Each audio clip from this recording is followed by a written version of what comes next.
하나님 말씀 보겠습니다. 하나님의 말씀은 갈라디아서 3장 19절입니다. 갈라디아서 3장 19절 제가 봉독해 드립니다. 그런즉 율법은 무엇이냐? 범법함으로 더하여진 것이라 천사들을 통하여 한 중보자의 손으로 베푸신 것인데 약속하신 자손이 오시기까지 있을 것이라. 아멘. 갈라디아서 강의 17번째 시간입니다. 오늘은 그런즉 율법은 무엇이냐 라는 큰 주제를 가지고 하나님의 약속과 연결해서 좀 살펴보겠습니다. 율법이 무엇입니까? 여러분, 이런 키워드가 나오면 여러분은 바로바로 누군가에게 설명해 줄 수 있을 정도로 훈련이 되어 있어야 돼요. 그것이 온전한 성도죠. 정상적인 성도입니다. 사실 율법에 대해서 지난 시간까지 다루어야 할 것들은 다 다루었습니다. 이제 여러분이 하실 일은 제가 강론 시간에 소개해드린 성구들을 따라서 스스로의 언어로 정리하시는 일만 남았습니다. 에아드의 갈라디아서 강해 정도만 잘 이해하셔도 성경 전체를 이해하고 우리 신앙 여정을 이해하는데 부족함이 없을 정도로 자세히 다뤘습니다. 매주 그렇긴 합니다만은 오늘은 좀 더 성경을 공부하는 그런 분위기가 날 것 같아요. 오늘 또 이왕 여기까지 오신 거 깊게 상고하셔서 이 말씀을 자신의 것으로 만드시고 돌아가시면 좋겠습니다.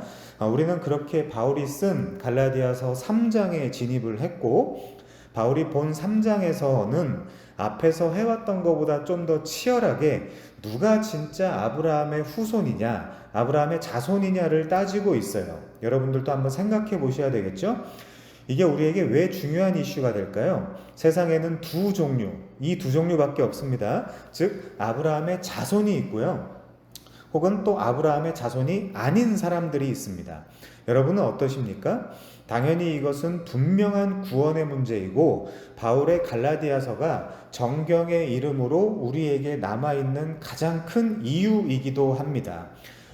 이걸 따져봐야 돼요. 육신을 따라서 구원받는 것인지 혹은 약속을 따라서 구원받는 것인지, 여러분은 이것을 분명히 따져보고 확인해보고 확신해야 됩니다. 율법이나 할례냐 아니면 은혜와 믿음이냐를 지금 따지고 있는 거죠. 그리고 갈라디아서는 분명히 둘 중 하나뿐이다 라고 말하고 있습니다.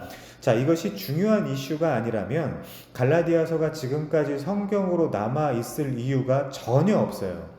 지금이야 펄펄 살아있고 사실은 물론 아니지만 마치 영원히 살 것만 같은 이상한 환상 때문에, 희망, 소망 때문에 구원의 문제가 매번 뒷전으로 밀리는 이슈가 되었습니다마는 그날을 상상해 보시란 말이에요. 그때를 상상해 보십시오. 사실 이것보다 중요한 이슈는 없습니다. 그런데 때때로 사람들은 자신들이 약속의 반대편에서 마치 이 유대 율법주의자들과 똑같이 살고 있으면서 자신의 행위를 근거로 살아가고 신앙하고 있으면서 마치 자신이 약속의 자녀의 계열에 포함되어 있다라고 착각을 하고 있기 때문에 반드시 이 이슈를 잘 살펴봐야 되는 것입니다. 물론 이 문제는 4장에서 좀 더 깊고 자세히 다루겠습니다.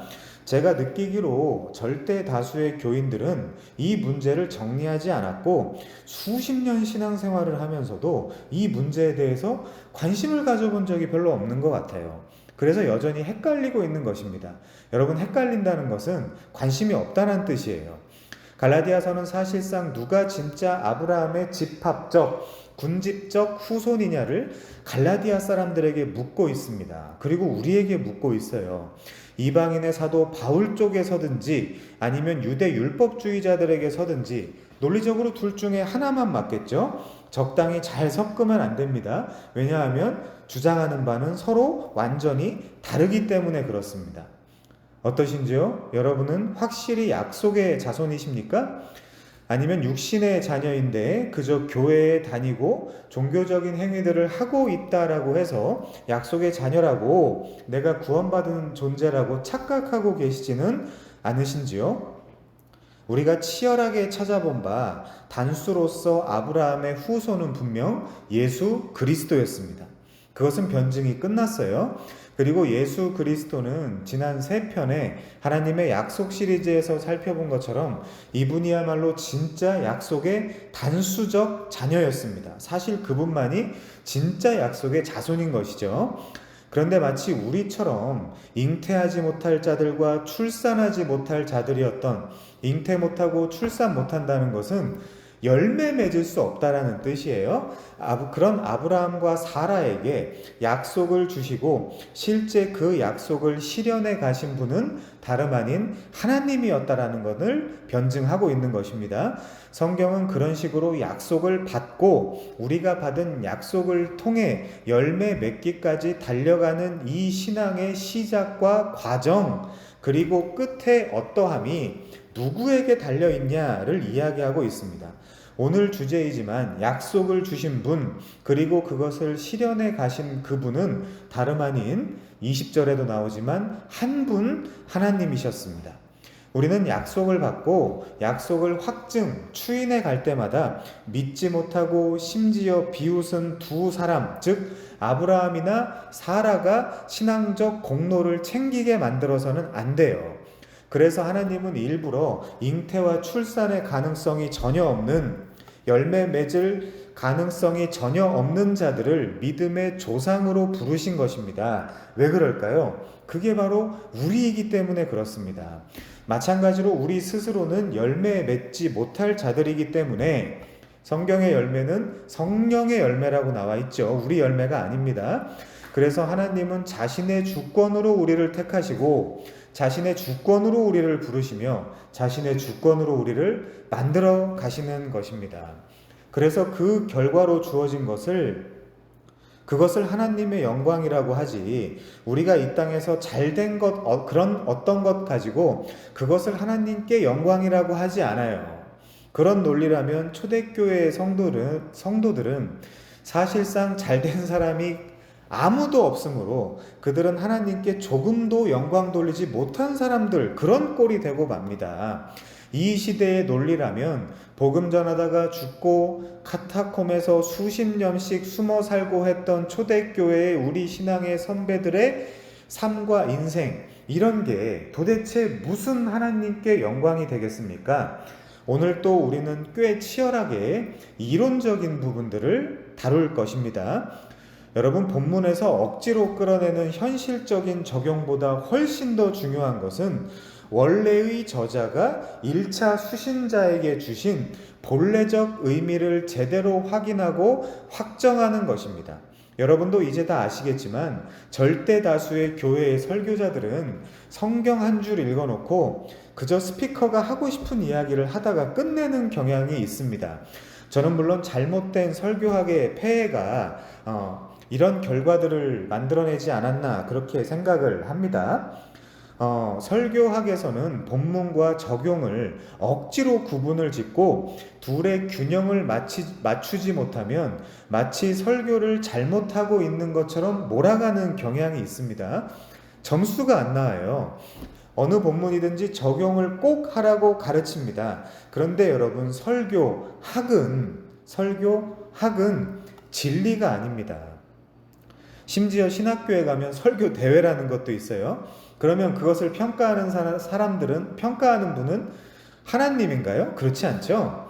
설교학에서 내려주는 기준대로 평가하겠죠? 근데 그 기준이 진리가 아니란 말이에요. 그게 금과 옥조겠냐고요?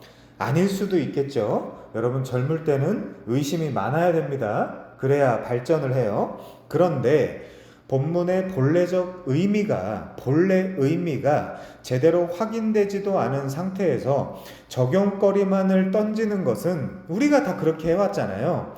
하나님의 말씀을 심각하게 왜곡할 수 있는 가능성이 있을 뿐더러 진짜 하나님의 말씀이 성도를 바꾸어가는 것을 막을 수도 있어요. 내 생각 때문에 그렇습니다.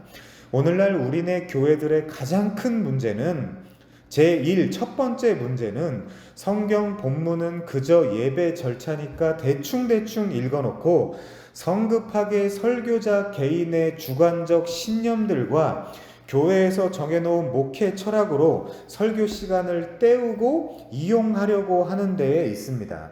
그러다 보니 본문의 의미는 제대로 밝혀지지 않고 스피커의 주관적인 생각과 신념, 때로는 왜곡된 편견과 가치관들이 마치 성경의 교훈인 양 포장되어 선포되어질 때가 많습니다. 그거 여러분도 다 아시잖아요, 이제. 물론 한국의 유교 문화 때문에 교인들은 그 말도 안 되는 적용조차도 하나님의 말씀으로 받아 먹어 왔습니다. 물론 신실한 말씀의 사역자들도 꽤 있지만 담임이고 대표라는 이유로 겁도 없이, 정말 겁도 없이 자기 마음대로 말씀을 이용하는 경우가 많아요. 우리 다 알고 있습니다. 물론 일반 교인들이 무지하기 때문에 마음껏 이렇게 할 수 있는 토양이 형성되어 있다는 것도 문제입니다. 하나님의 말씀을 있는 그대로 전하고 또 전해진 그 말씀이 사람의 믿음을 실제 불러일으키고 또 행위조차도 불러일으킬 수 있다는 이 텍스트 자체에 대한 신뢰와 확신, 그리고 믿음이 있으면 굳이 스피커가 자신의 세계관과 가치관을 마치 진리인 양 포장해서 전달하는 식의 그런 일들은 하지 않을 것입니다. 따지고 보면 무슨 문제예요? 다 믿음의 문제입니다. 특별히 말씀을 있는 그대로 전하냐, 그렇지 않느냐 하는 것은 말씀의 권위에 대한 철저한 믿음의 문제예요. 그런 믿음이 없기 때문에 억지로 적용 시간을 만들고 할당해서 때로는 본문이 아니라 성경 어디에도 눈 씻고 찾아봐도 없는 말씀을 마치 진리인 듯 포장해서 전하는 것입니다. 여러분은 그거를 분별할 수 있어야 돼요. 설교자는 하나님이 아니에요. 부디 우리 교인들은 누가 말도 안 되는 적용이라는 카드를 꺼내놓으면 그것이 성경에 있는지 없는지 정도는 파악해서 알아서 잘 분별할 수 있는 그런 실력자들이 되면 좋겠습니다. 본문을 다루다가 갑자기 누가 적용에 들어가면 저 사람이 날 지금 개돼지로 보고 있구나 라고 생각하시면 됩니다. 그리고 실제 개돼지일 가능성이 높아요. 왜? 신자라는데 적용을 안 하면 아무것도 안 하고 또는 안 하는 것처럼 보이고 또는 실제 그런 사람이기 때문에 이 앞에서 막 그런 적용들을 던지는 거거든요. 지난주에 만난 어떤 분이 그러시더라고요. 하나님은 오직 복음만을 생각하고 목사는 오직 자기 교회만을 생각하는 것 같더라. 물론 저도 동의해 드렸습니다. 그것이 현실이죠. 교회는 분명 복음을 받은 사람들의 모임이고 꼭 눈에 보이게 모이지 않아도 하나님의 교회는 존재하는 것입니다. 시공을 초월해서. 이 시공을 초월한 하나님의 그리고 주 예수 그리스도의 교회는 흔들리지 않고 존재하고 있단 말이에요. 눈에 보이는 교회의 성공과 실패를 따지는 것은 하나님의 관심사가 아니에요. 사람들은 거기에 관심을 가질지 몰라요. 그러니 여러분도 무슨 애하드 하지 마시고 하나님의 우주적이고 보편적인 한 덩어리의 교회 있잖아요. 단 하나의 교회. 그 한 교회를 생각하며 섬기시고 봉사해 주시기를 바랍니다. 여기 봉사라는 얘기가 아니라 물론 여기 봉사를 통해 그 봉사를 할 수도 있겠죠. 찬송가 208장 내 주의 나라와 주 계신 성전과 피 흘려 사신 교회를 늘 사랑합니다 라고 했을 때 여러분에게 주 계신 성전은 어디이고 피 흘려 사신 교회는 어디입니까? 뭘 그렇게 따지냐라고 하고 싶으십니까? 그럼 안 따집니까 여러분? 모르고 자동 혹은 반자동으로 그저 이런 찬송을 부르면 눈물이 나는 것이죠. 자기가 다니는 교회를 생각하면서 근데 이런 점이 문제라는 것입니다. 물론 이런 문제를 지적하면 엄청난 공격을 당하게 되죠. 제가 주장하는 바는 지금 누구를 감히 공격하자는 것이 아니라 찬송가 한 절 한 절을 부를 때에도 정말 내 현실과 믿음의 분량과 확실한 지식 그리고 성경 지식에 근거해서 좀 정확한 찬송을 하자라는 것입니다. 주 계신 성전의 개념이 지금 있습니까? 없습니까? 없죠? 없죠? 없는데 성전 건축 헌금은 받죠? 사람의 손으로 지으신 성전에 하나님이 계시지 않습니다. 이것은 제 이야기가 아니라 하나님께서 직접 하신 말씀인데도 도무지 사람들이 말을 듣지 않아요. 게다가 피 흘려 사신 교회는 건물이 아니에요. 이런 것은 우리가 분명히 알아야 합니다. 그런데 이해하고 싶어 하지 않고 그저 기존에 아는 대로 배운 대로 해서 머물러 있고 싶어 해요. 교회가 개혁이 안 되는 이유는 여러분들 책임이에요. 물론 자기 마음이고 자기가 알아서 해야 할 문제입니다만은 아무튼 제 요지는 제대로 말씀에 근거한 신앙과 삶을 여러분이 사시면 좋겠다라는 것입니다. 그러니 교회 창립주일 이런 때에 이런 찬송 부르면서 여러분이 잘 모를 것 같으니까 그런 심리 조작을 하고 그러는 거거든요. 어떻게 하라고요? 지갑 열라고. 자, 아무튼 우리에게 진짜 중요한 것은 말씀 그대로를 배우고 그대로 믿는 것입니다. 바이블 베이스드 테올로지, 바이블 베이스드 페이스 이렇게 이야기할 수 있겠죠. 크라이스트 센터드 페이스 이렇게 이야기할 수도 있습니다. 그리스도 중심적 신앙, 성경 중심적 성경이 기초된 어떤 그런 신학과 믿음 이렇게 이야기할 수 있겠죠. 그래서 이런 말씀을 따라 생각하고 말씀을 따라 사는 삶을 여러분들이 영위하시기를 바랍니다. 자, 그런 의미에서 오늘 또 좀 따지겠습니다. 도대체 오늘 본문은 무슨 말씀이냐, 이것을 좀 치열하게 따져보고 잘 드러내서 제대로 알고 신앙하는 우리가 되면 좋겠습니다. 자, 오늘 본문은 길지 않죠? 한 절이죠? 이 본문을 또 깊게 생각해서 정리할 이슈들이 있다면 다 정리해 보도록 하겠습니다. 19절을 보기 전에, 오늘 본문을 보기 전에 바울은 앞에서 아브라함에게 주어진 언약의 효력이 유대인과 이방인을 포괄해서 믿음의 사람들에게 똑같이 주어진 것이다라고 이야기를 했습니다. 약속이나 약속의 유업 그 어떤 것도 할례나 모세의 율법으로부터 주어진 것이 아니다라는 것을 변증을 했어요. 그것은 오직 뭘로 받는 거죠? 믿음으로 받는 것입니다. 자, 19절 봅니다. 순차적으로 좀 논증을 하겠습니다. 19절 그런즉 율법은 무엇이냐? 범법함으로 더하여진 것이라 천사들을 통하여 한 중보자의 손으로 베푸신 것인데 약속하신 자손이 오시기까지 있을 것이라. 자, 우리 본문에 두 가지의 질문이 있어요. 약한 질문으로부터 센 질문으로 이어집니다. 자, 19절과 21절에 보면 질문이 두 가지가 있죠. 우선 첫 번째 질문은 율법은 무엇이냐입니다.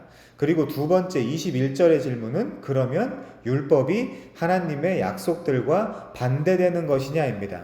자, 이 질문은 마치 바울이 복음 전파 사역을 하러 돌아다녔을 때에 반대자들에게 많이 받았을 질문들로 보입니다. 이 시대에도 복음을 전하는 사람들은 꼭 받는 반발하기 위한 질문 중에 하나가 그럼 율법은 뭡니까? 그러면 사람이 막 살아도 된다라는 말입니까? 이런 식의 질문이에요. 누가 언제 막 살아도 좋다고 했습니까? 복음은 원래 막 살던 사람을 이제 왕답게 하나님의 자녀답게 살게 하겠다라는 것이 복음의 목적이에요. 막 살아도 되겠네요 라고 질문하는 사람은 원래 그 질문 기저에 사실은 그렇게 살고 싶었다라는 마음의 소원을 자기가 나타낸 것에 불과합니다. 이것은 복음을 제대로 이해하지 못한 질문이에요. 물론 본문에 그런즉 율법은 무엇이냐라는 질문도 사람들이 복음을 오해하고 물어보는 그런 뉘앙스가 짙게 드러나는 것 같습니다. 문맥상 이렇게 물을 수 있어요. 아브라함에게 하나님의 영원한 언약을 주셨습니다. 그리고 이후 430년이 지나서야 이스라엘 사람들이 율법을 받았어요. 그렇죠?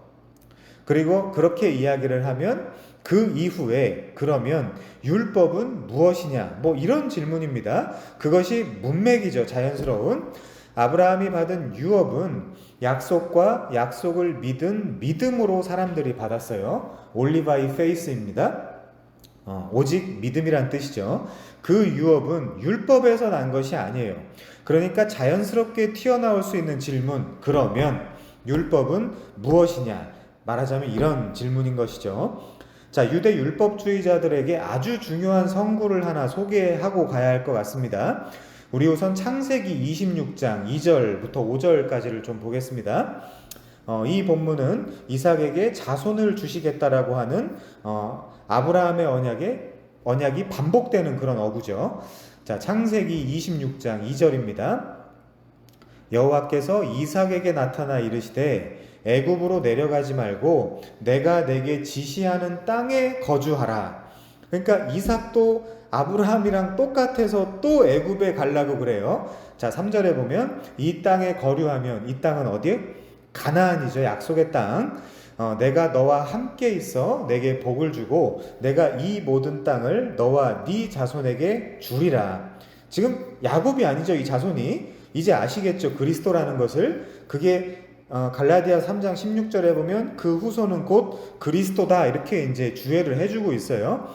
내가 네 아버지 아브라함에게 맹세한 것을 이루어 네 자손을 하늘의 별과 같이 번성하게 하며 이 모든 땅을 네 자손에게 주리니. 야곱 아닙니다. 그렇다고 에서는 더더욱 아니에요. 그리스도예요. 네 자손으로 말미암아 천하 만민이 복을 받으리라. 이 얘기가 어디 나왔었어요? 창세기 12장 1, 2, 3절에 보면 똑같은 언약이었죠. 아브라함이 받은 언약, 이삭이 받은 언약. 자, 5절 봅니다. 중요해요. 이는, 왜 그렇대요? 이는 아브라함이 내 말을 순종하고 내 명령과 내 계명과 내 율례와 내 법도를 지켰음이라 하시니라. 자, 그럼 쟁점, 논점이 하나 나오죠. 5절에 아브라함이 내 말을 순종했대요. 내 명령과 내 계명과 내 율례와 내 법도를 지켰다고 합니다. 근데 사실상 아브라함이 아무것도 하기 전에 창세기 12장에서 이 언약을 주세요. 아브라함이 하기도 전에. 근데 5절에 보면 이것은 아브라함이 내 말을 순종했기 때문에 이렇게 이야기하고 있습니다. 자, 그러면 도대체 아브라함이 하나님께 순종하여 지켰다라고 하는 명령과 계명과 율례와 법도가 뭘까요? 사실상 아브라함의 인생을 전체적으로 살펴보면 잘한 게 별로 없는 인생이잖아요. 유대 율법주의자들은 이 5절, 지금 읽은 5절을 느슨하게 생각해서 이것을 일종의 율법이라고 생각을 했습니다. 유대인들 중에는 심지어 율법은 세상이 시작하기도 전에부터 선제하는 것이었다라고 생각하는 사람들도 있어요. 지금도요. 그만큼 율법이 중요한 것이라는 뜻이죠. 자, 그래서 아담이 율법을 어겼다라는 기괴한 해석으로 가기도 합니다. 그러나 우리 복음의 사람들은 아브라함이 사실상 잘한 것이 하나도 없어도, 물론 모리아산에서 아브라함은 그때는 실제 하나님을 믿고 실제 이삭을 바치려 했던 것입니다. 그러니까 믿음이 자라난 것이죠. 그럼 그 공로가 누구에게 있겠냐고요. 없는 자를 있는 것처럼 죽은 자를 살 자처럼 부르시는 하나님을 믿은 거예요. 자신의 역사 속에서 하나님이 그렇게 역사를 해왔거든요. 그것이 자신의 인생이란 말이에요. 아브라함은 하나님이 계획하시고 하나님이 인도해 가시는 신앙 여정 중에 믿음이 생기고 그 길을 따라 걸어가다 보니까 하나님의 말씀을 순종했다라고 말하자면 칭의를 해준 일종의 성경 전체를 아우르는 해석으로 여기는 것입니다. 우리 복음의 사람들이. 더불어 아브라함의 인생은 자세히 보니까 하나님이 다 주관하여 끌고 간 것이구나 라는 깨달음까지 얻게 된 것이죠. 유대인들은 반대로 이것을 율법 준수의 일종이었다라고 여기는 본문입니다. 근데 근거가 없어요. 자, 이런 부분에서 바울과 거짓 형제들과 논점이 생기는 것이죠. 그런데 이렇게 생각해 봅시다, 여러분. 쉽게, 저는 예화 중심적 설교자니까요. 부모가 아이를 낳아 기른다고 가정합시다. 부모는 자녀에게 한시도 눈을 떼지 못합니다. 옹알이를 하고 귀여운 소리도 냅니다. 방구석을 언젠가부터 기어 다닙니다. 부모는 그 모습이 너무나 예뻐서 옆구리를 붙잡고 걸음마 하면서 이 아이를 일으켜 세워보기도 합니다. 그러다가 어느 날 놀랍게도 이 아기가 두 발로 잠시 잠깐 서요. 그때 부모들의 반응이 어떻습니까? 깜짝 놀라며 아이쿠 잘했다 내 새끼 짱이다 뭐 이렇게 이야기를 하죠. 그런데 사실 그 이면에서 그 아이가 그렇게 서기까지, 그 아이가 그렇게 걷기까지 모든 수고와 헌신을 누가 다 한 것입니까? 부모가 다 한 것이죠. 그런데 부모가 거기서 그 아이 세워놓고 이건 내 공로야, 나 때문에 네가 일어나서 걸어 다닐 수 있는 거야 라고 하는 거 보셨습니까? 아니죠. 부모가 다 먹이고 재우고 입히고 놀아주고 책 읽어주고 기저귀 갈아주고 한 거 아닙니까? 그런데 그렇게 성장하다가 어느 날 두 발로 일어선 아이를 보고 참 잘했다, 참 예쁘다 내 새끼라고 그 모든 공로를 아이에게 돌리며 칭찬해 주는 것을 신학적 용어로 뭐라 그럴까요? justification, 칭의라고 하는 것입니다. 아니 그게 우리 일반 생활에도 있잖아요. 그래서 그 아이가 그렇게 커서 장성하면 아, 내가 사실은 부모님 때문에 여기까지 살아있는 것이로구나를 깨닫고 이제 뭐 해요? 효도할 마음이 생기잖아요. 그거를 철들었다라고 이야기하는 거 아닙니까? 그 효도를 뭐라 그래요? 성경에서 순종이라고 하는 것입니다. 순종. 여러분, 그러니까 신앙은 쉬워요. 어려운 게 하나도 없습니다. 하나님을 우리 부모님이라고 생각하면 간단해요. 하나님이 우리를 낳아서 하나님이 우리를 기르십니다. 그리고 때가 차면 우리가 벌떡 일어나서 방구석을 돌아다닌단 말이에요. 그리고 우리가 점점 이 하나님을 실제 믿을만 하구나 라고 생각이 되게 되고 믿어지고 신뢰되어 다 수동태죠. 점점 작은 것들부터 순종하다가 마침내 모리아 산에 가서 사랑하는 독자, 한 명밖에 없는 독자, 100세에 낳은 독자 이삭을 바치게 되는 것처럼 그 과정을 뭐라고 해요? 신앙생활이라고 하잖아요.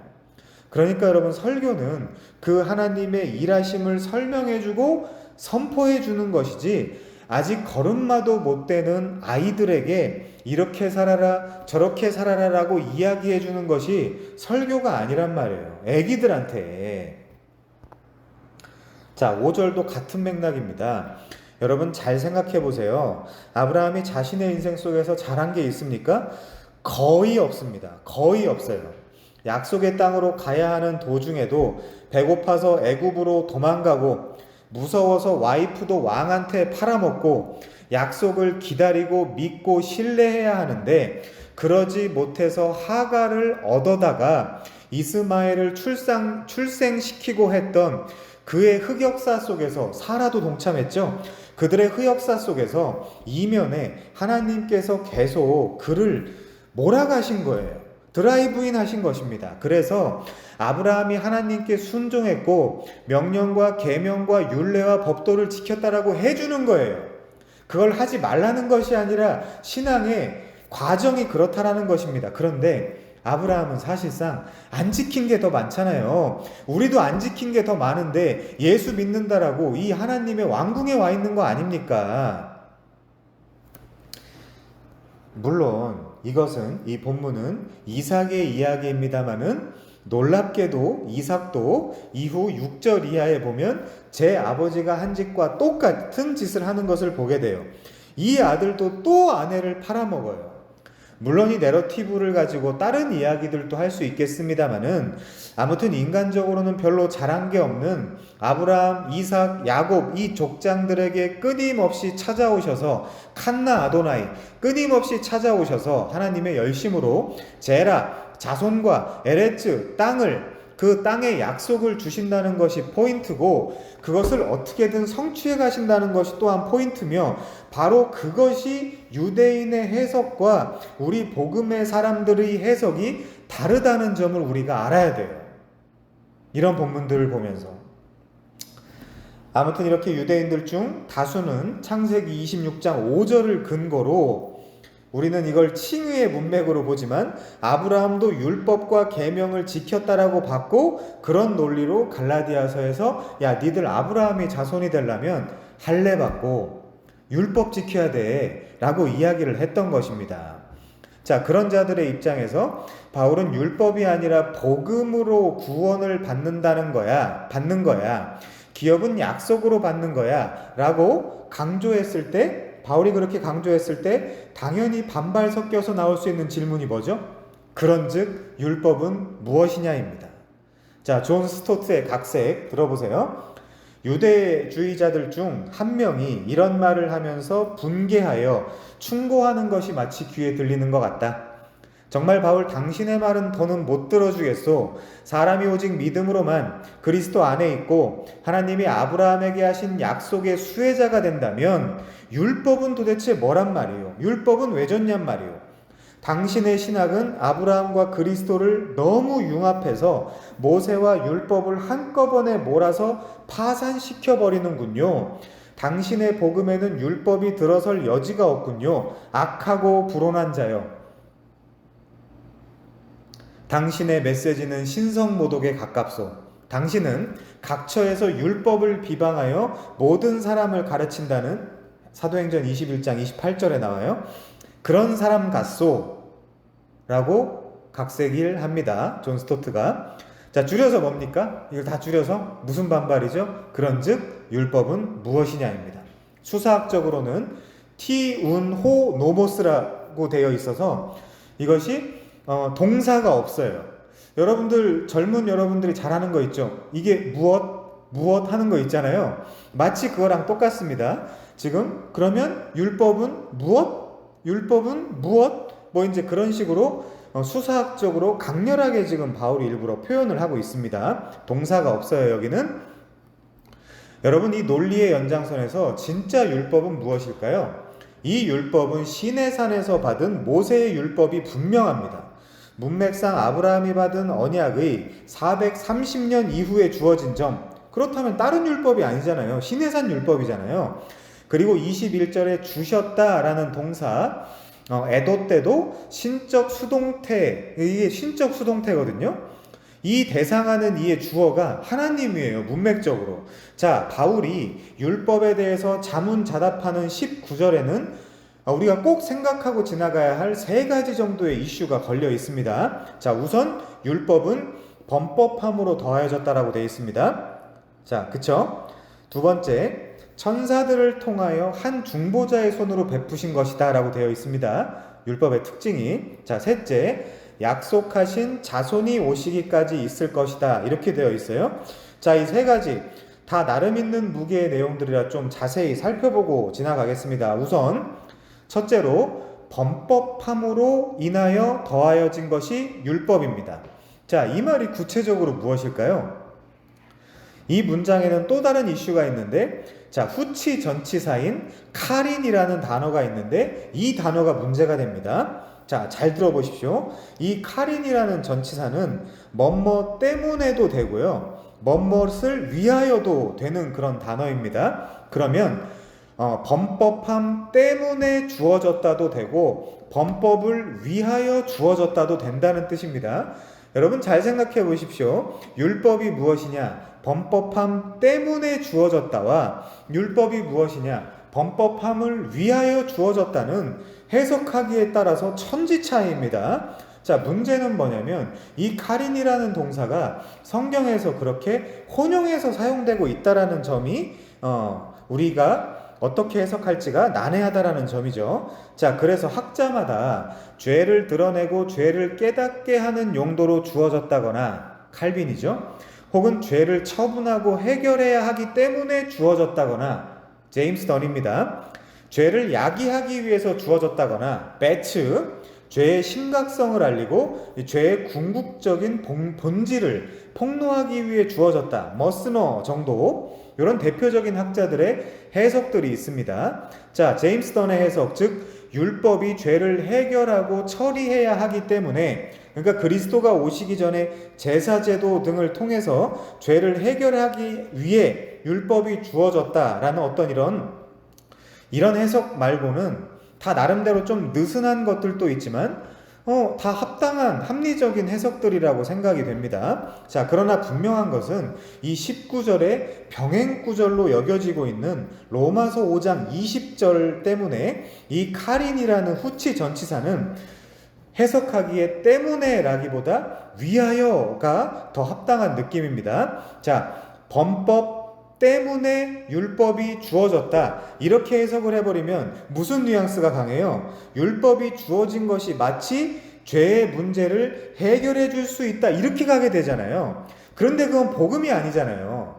지금 갈라디아서의 그 문맥하고도 맞지 않잖아요.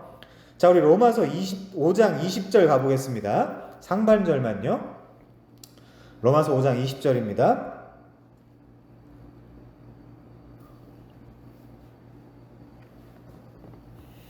율법이 들어온 것은 범죄를 더하게 하려 함이라. 자, 어떻습니까, 여러분? 그렇죠?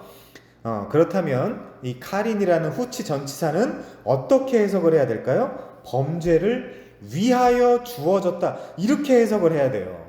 그런데 여러분, 놀랍지 않으세요? 율법이 주어진 게 범죄를 위하여 주어졌다? 이게 기존의 견고한 종교적인 프레임을 갖고 있고, 이런 해석을 처음 들으면 당연히 놀라고 당황해야 맞습니다. 왜죠? 율법은 무엇이냐? 범죄를 더하게, 즉 유발하게 하기 위하여 카린, 주었다 라는 답변이잖아요. 그럼 우리 시편 막 1편 율법을 주야로 묵상하는 이런 것 때문에 우리가 기존 종교적인 프레임들을 갖고 있기 때문에 율법이 우리에게 주어진 것이 범죄들을 더하게 하기 카린 위하여 주어졌다고? 이런 얘기 들어보셨어요, 여러분? 자, 여기 들어왔다, 가입했다 라는 동사들은 율법이 우리의 죄를 더욱 죄되게 만들고 범죄를 더 하게 하며 그저 죄라고 여겨지는 그런 추상적인 개념만이 아니라 법을 어긴 것으로 확정 짓겠다라는 논리로 가는 거예요. 평생을 율법 지키면서 살아야 된다라고 우리가 들어왔잖아요. 그런데 본문에서는 율법이 왜 있다라는 겁니까? 네 범죄를 유발하고 촉발시키고 드러내기 위하여 주어졌다라는 겁니다. 물론 훗날 이 율법이 그리스도의 율법으로, 그러니까 신약의 율법으로 확장되기는 하죠. 성령이 우리를 지키게 하는 그 율법. 자, 그건 나중에 찾아보고요. 아무튼 그래서 놀랍게도 바울은 오늘 본문 19절에서 하마르티아, 관역을 벗어났다라는 그 하마르티아라는 일반적인 죄라는 개념을 사용하지 않고 파라바시스라는 법을 어길 때 사용하는 테크니컬 터미놀로지, 즉 법을 어길 때, 범법할 때 사용하는 전문 용어를 사용하고 있다라는 점이에요. 이것은 지금 바울이 매우 의도적으로 단어를 사용한 것입니다. 자, 그래서 당시 추상적으로 떠돌아다니던 죄의 개념을 범법이라는 특정한 상황으로 바꾸어 놓는 거예요, 지금. 율법이 있기 전에도 범죄가 있었을까요? 있었다 그러잖아요. 로마서 5장 13절. 죄가 율법이 있기 전에도 세상에 있었으나 율법이 없었을 때에는 죄를 죄로 여기지 아니하였느니라. 기가 막힌 말 아닙니까? 죄가 율법이 있기 전에도 세상에 있기는 했대요. 그런데 율법이 주어지기 전에, 율법이 없었을 때는 그 죄를 사람들이 죄로 여기지 않았다는 것입니다. 근데 율법이 오자 하마르티아가, 죄가 파라바시스, 범법이 된 거죠. 이제 범법이 된 거죠. 단순한 죄가 아니라 범법입니다. 여러분, 법을 어기면 어떻게 돼야 돼요? 페널티를 받아야 되죠. 그래서 이 카린이라는 후치 전치사가 때문에 여서는 안 되고 위하여가 더 타당한 거예요. 그러면 율법이 범죄들을 더 하게 하고 유발하고 촉발하고 점화시키기 위해서 율법이 주어졌구나. 그래서 여러분들이 여러분의 힘으로 율법을 지키려고 하면 할수록 여러분이 뭐가 되는 거예요? 점점 더 범죄자가 되는 거예요. 이게 뭐가 그렇게 중요하냐 이러시면 할 말이 없습니다만은. 자, 로마서 4장 15절도 보겠습니다. 바로 앞장이요. 로마서 4장 15절. 율법은 진노를 이루게 하나니 율법이 없는 곳, 법이 없는 곳에는 범법도 없느니라. 당연하죠. 법이 없는데 어떻게 범법이 있을 수 있습니까? 자, 율법이 구속사의 중간에 가입하고 중간에 들어왔는데 이 율법 때문에 하나님의 진노를 촉발하게 한다 그럽니다. 그럼 왜 율법을 주셨겠어요? 하나님의 진노만 촉발하게 할 걸. 어떤 분명한 목적과 의도가 있을 거 아닙니까? 이 율법에. 그리고 율법이 만약에 없었으면 범법도 없다 그러죠, 지금. 그래서 이미 있는 죄 때문에 칼인 율법이 들어온 게 아니에요. 그것은 죄를 율법을 통해서 없애보겠다라는 뉘앙스잖아요. 오히려 범법이라는 것이 무엇인지 확실하게 하고자, 죄가 무엇인지 확실하게 하고자 범법을 위하여 칼인 율법이 들어온 것입니다. 그런데 놀랍게도 지금 찾아본 로마서 4장 15절의 문맥도, 자, 우리 애아들은 무조건 문맥입니다. 무슨 문맥에 걸려있죠? 놀랍게도. 자, 13절 볼까요? 아브라함이나 그 후손에게 세상의 상속자가 되리라고 하신 언약은 율법으로 말미암은 것이 아니오 오직 믿음의 의로 말미암은 것이니라. 자, 여러분 무슨 문맥이죠 지금? 사실상 우리가 지금 매주 살펴보고 있는 갈라디아서의 문맥과 똑같은 이야기잖아요. 똑같은 이야기를 갈라디아서에서 하는 이야기 똑같은 거를 로마서에서 더 강하게 확증해 준단 말입니다. 그 갈라디아서의 약속과 율법을 다루는 문맥과 로마서의 약속과 율법을 다루는 문맥의 설명이 동일하단 말이에요. 거기 누가 나와요? 아브라함이 나오잖아요. 그러니까 하나님께서 인류를 향해 진노하시는 범법적 상황을 폭로하고 율법을 통해서 심지어 죄를 더하게 하는, 영어 성경에 보면 added라고 되어 있단 말이에요. 부정적이지만 이 뚜렷한 목적을 위하여 구속사의 중간에 가입한 것이 바로 율법이란 말입니다. 그러면 여러분이 율법을 지켜야 되겠어요? 그래서 바울이 아브라함에게 주신 베리트 올람, 영원한 언약, 아브라함 언약 이후 430년 이후에 등장한 율법은 사람을 살리거나 구원할 수가 없다는 거예요. 근데 율법을 지켜야 된다고 이야기하면 어떡하냔 말이에요. 율법은 약속과 대조적으로 생명을 낳을 수가 없는 것입니다. 당연히 바울의 이 논리와 사상은 율법이야말로 죄 문제에 대한 치유책으로 하나님께서 주신 선물이라고 생각하고 여겼던 유대인들에게는 낯설고 충격적인 것을 넘어서 참남하며 신성모독적인 것으로까지 받아들여졌어요. 이런 주장을 하고 다녔던 바울이 어떤 취급을 당했을까요? 선교 여행하고 다니면서. 자, 사도행전 18장 13절입니다. 말하되 이 사람은 바울이에요. 율법을 어기면서 하나님을 경외하라고 사람들을 권한다 하거늘. 그쵸? 오해를 받고 있죠? 제가 받는 오해랑 똑같단 말이에요. 사도행전 21장 28절 외치되 이스라엘 사람들아 도우라. 이 사람은 바울이에요. 각처에서 우리 백성과 율법과 이곳을 비방하여 모든 사람을 가르치는 자인데 또 헬라인을 데리고 성전에 들어가서 이 거룩한 곳을 더럽혔다 하니. 그쵸, 여기도. 자, 뿐만 아니라 스데반도 그렇습니다. 스데반이 왜 죽을까요? 사도행전 6장 10절입니다. 보세요. 사도행전 6장 10절. 스데반이 지혜와 성령으로 말함을 그들이 능히 당하지 못하여 사람들을 매수하여 말하게 하되 이 사람이 모세와 하나님을 모독하는 말을 하는 것을 우리가 들었노라 하게 하고 백성과 장로와 서기관들을 충동시켜 와서 잡아가지고 공회에 이르러 거짓 증인들을 세우니 이르되 이 사람이 이 거룩한 곳과 율법을 거슬러 말하기를 마지 아니하는도다. 바울도 율법을 까다가 죽었고 스데반도 율법을 까다가 죽었어요. 율법과 성전. 그거 아니다. 그거 끝난 것이다. 아네크로니즘 하지 마라. 시대착오 하지 마라. 시대착오적 오류다. 아직도 율법을 지키는 것은. 이제는 예수를 믿고 성령을 받아서 성령이 인도해가는 그대로 나의 삶을 맡기는 삶이 신약적, 새언약적 삶이다라는 걸 이야기해주는 사람들이 목 베어서 죽고 돌에 맞아 죽었단 말이에요. 14절 그의 말에 이 나사렛 예수가 이곳을 헐고 모세가 우리에게 전하여 준 규례를 고치겠다 함을 우리가 들었노라. 또 비난당하고 있죠. 복음의 사람들이. 자, 매수된 자들이 한 말입니다마는 실제 예수께서 거룩한 곳, 물론 아니죠. 거룩한 곳을 헐고 성전이에요. 지금 성전 개념 없다 그랬어요. 그때도 없는데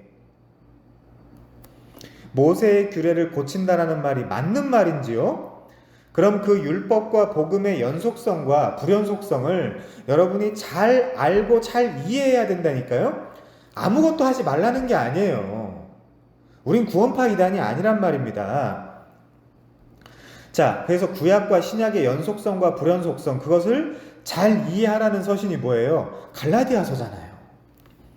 약속과 율법의 역할이 다른 것이지요. 물론 그렇다는 것은 율법으로 인하여 약속이 더 빛나게 되고 율법으로 인하여 약속이 더 강화되는 효과가 있겠죠. 율법으로는 도무지 구원을 받을 수가 없으니까 율법의 진짜 목적을 깨달은 사람은 지각하게 되기를 자연스럽게 율법이 오히려 은혜의 필요성을 부각해 주는구나, 더 부각시켜 주는구나 라고 깨달을 거 아닙니까? 그래서 범법함으로 인하여 더하여진 것이 율법이다 라는 말의 뜻은 죄를 더 날카롭고 예민하게 인식하며 죄가 더 죄로 드러나 죄가 살아나게 만드는 역할을 율법이 담당한다는 것입니다. 로마서 3장 20절이요. 로마서 3장 20절. 율법의 행위로 그의 앞에 의롭다 하심을 얻을 육체가 없나니 율법으로는 뭐한대요? 죄를 깨달음이니라.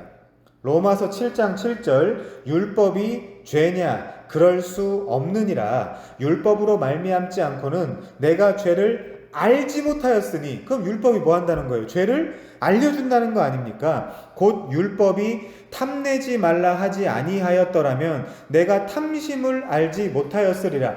바울이 훗날이 탐심을 뭐랑 연결하죠? 우상숭배랑 연결하잖아요. 자, 3장 20절의 깨달음, 그리고 7장 7절의 알에 해당하는 에피그노시스와 에그논이라는 단어는 배우고 깨닫는, 지적으로 배우고 깨닫는 것을 넘어서 체험하고 경험한다라는 한 차원 더 높은 지식을 소개하는 매우 강렬한 단어예요. 그래서 바울이 훗날 로마서 7장 후반부에 뭐라 그러죠? 누가 나를 이 사망의 몸에서 건져내랴. 그거 그냥 지식이 아니잖아요. 그 탄식은. 그 경험이 너무 고통스럽다는 거 아닙니까? 우리는 어떤 면에서 율법과 상관이 없는 자들이지만 그럼에도 하나님의 율법이라는 이 하나님의 법을 가만히 들여다보고 있노라면 우리는 아무도 이것을 통해서 의롭다함을 얻을 수 없다라는 사실을 분명히 깨닫게 돼요. 이렇게 이야기해도 못 깨달으면 더 해줄 수 있는 게 없습니다. 그러면 어쩔까요? 그냥 죽을까요? 그냥 망하면 됩니까? 아니죠. 그걸 이야기하기 위한 논리가 아니죠. 그리고 거기서 끝내기 위한 율법을 주신 것이 아니죠. 어디로 달려가야 돼요? 그러면 430년 전으로 달려가야죠. 430년 전에 주셨던 베리트, 올람, 하나님의 아브라함을 향한 영원한 언약으로 달려가야죠. 바로 그것이 율법의 첫 번째 목적이라는 것입니다. 범법을 위하여 주어졌다. 자, 두 번째 살펴볼 것은 천사들을 통하여 한 중보자의 손으로 주어진 것이 율법이라고 합니다. 이게 도대체 무슨 말일까요? 사실 율법이 천사들을 통해 주어졌다라는 생각은 유대교의 뿌리 박힌 전통적인 사상이에요. 자, 우리가 잘 하는 것처럼 본문의 기본이 되는 출애굽기를 비롯한 모세오경에는 사실 시내산에서 율법 수여 장면, 거기에서 천사들의 존재에 대한 언급이 분명하게 나타나 있지 않아요. 여러분도 들어본 적이 없으시죠? 시내산에서 율법을 받을 때 천사들이 나타났다라는 이야기. 그런데 뜻밖의 LXX라고 70인경에 보면, 이 70인경은 히브리어 성경을 히브리 학자들이 헬라어로 번역한 성경이거든요. 자, 가서 한번 확인해 볼까요? 신명기 33장 2절입니다. 자, 이 70인경에서 신명기 33장 2절을 이렇게 해석을 해놨어요. 좀 이따 읽어드릴게요. 그거는. 자, 우선 2절을 봅니다. 여호와께서 시내산에서 오시고 세일산에서 일어나시고 바란산에서 비추시고 1만 성도들 가운데 강림하셨고 오른손에는 그들을 위해 번쩍이는 불이 있도다. 여러분, 여기 번쩍이는 불이라는 히브리어는 에쉬 다트 라모입니다. 직역하면 불같은 율법이라고 이야기할 수도 있어요. 근데 사실 이 단어 자체는 예나 지금이나 지금 직역을 하긴 했습니다만은 대충 이렇게 짐작을 하기는 할 뿐 정확하게 아는 사람은 아무도 없어요. 무슨 말이냐면 확신할 수 있는 사람이 없다라는 뜻입니다. 자, 그래서 불가타역 등에는 불타는 율례 뭐 이제 이런 식으로 번역을 해뒀습니다만은 애쉬가 불이니까요.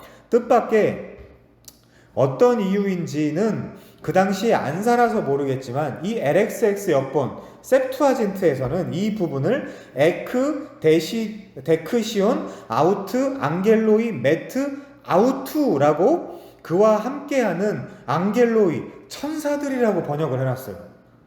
이 불타는 율례를. 신기하죠? 그의 오른손으로부터 천사들이 그와 함께 있었다. 이제 이렇게 번역을 해놨습니다. 희한합니다. 자, 우선 시편 68편 17절도 좀 가볼게요. 시편 68편 17절이요.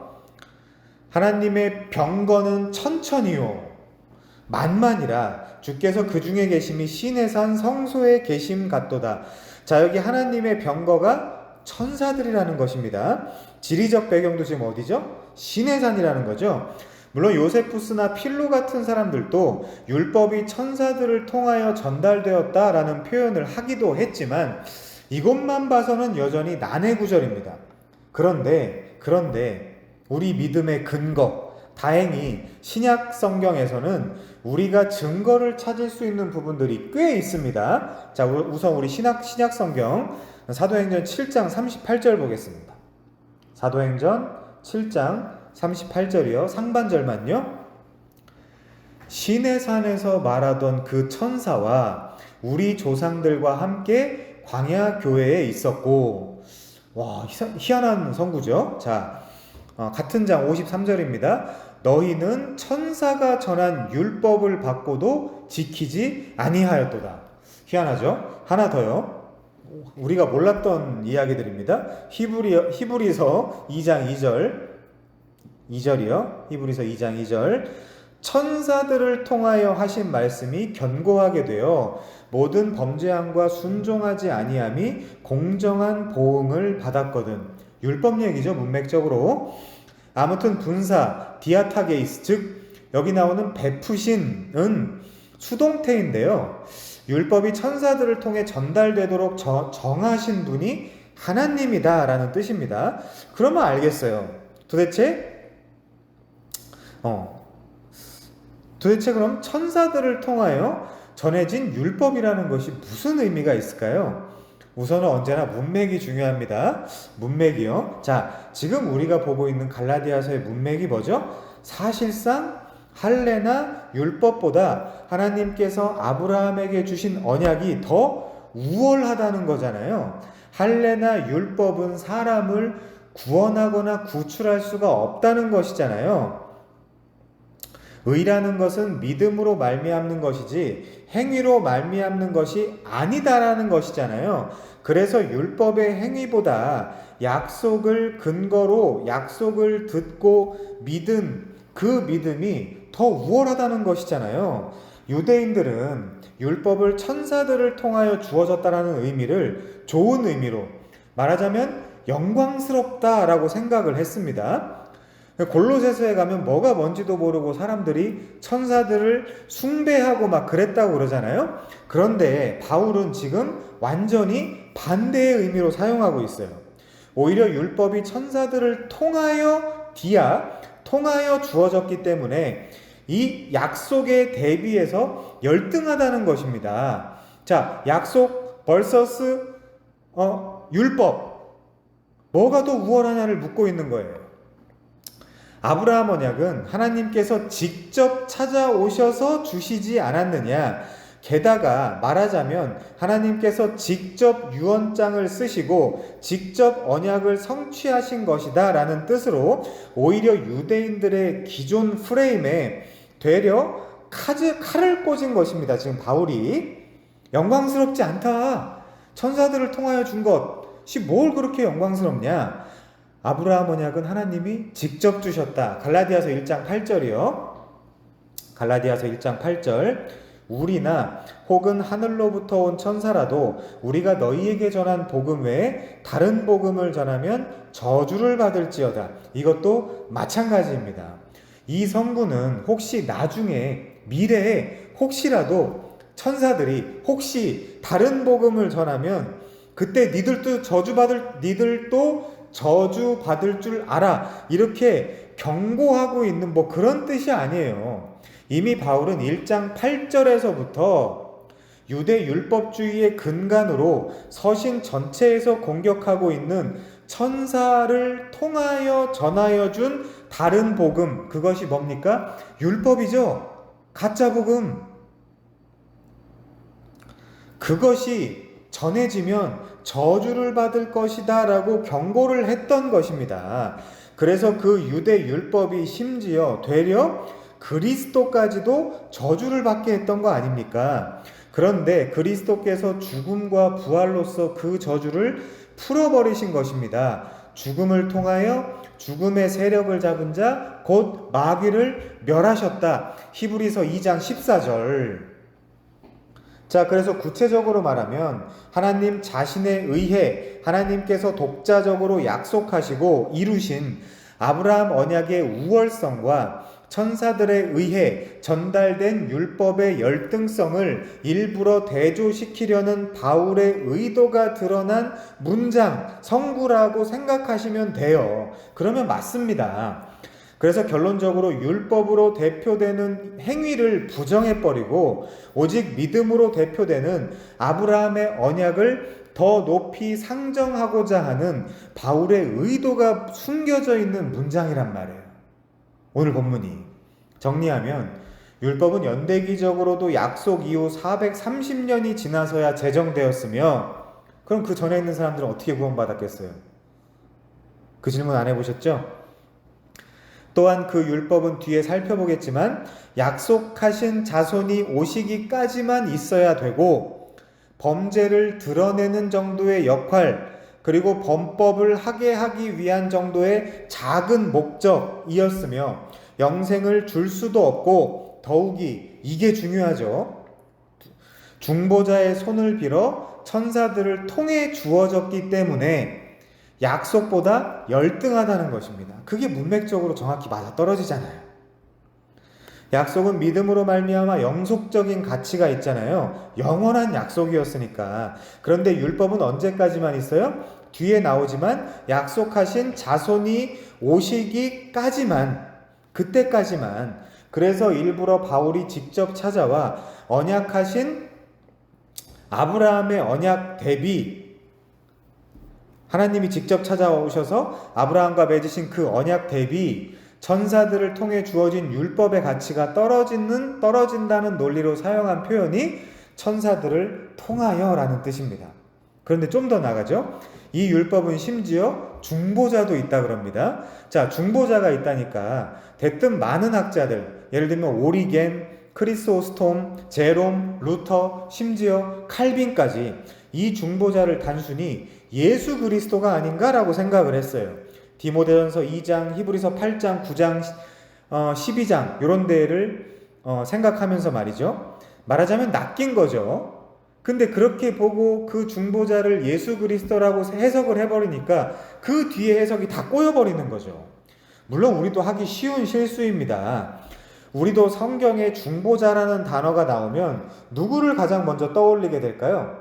당연히 예수 그리스도를 가장 먼저 떠올릴 것입니다. 그러나 이 본문만큼은 그렇지 않아요.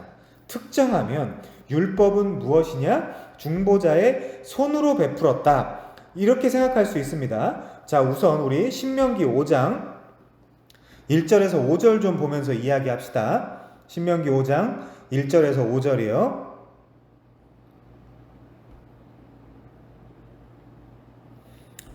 모세가 온 이스라엘을 불러 그들에게 이르되 이스라엘아 오늘 내가 너희 귀에 말하는 규례와 법도를 듣고 그것을 배우며 지켜 행하라. 우리 하나님 여호와께서 호렙산하고 시내산하고 같은 지역이라고 보시면 됩니다.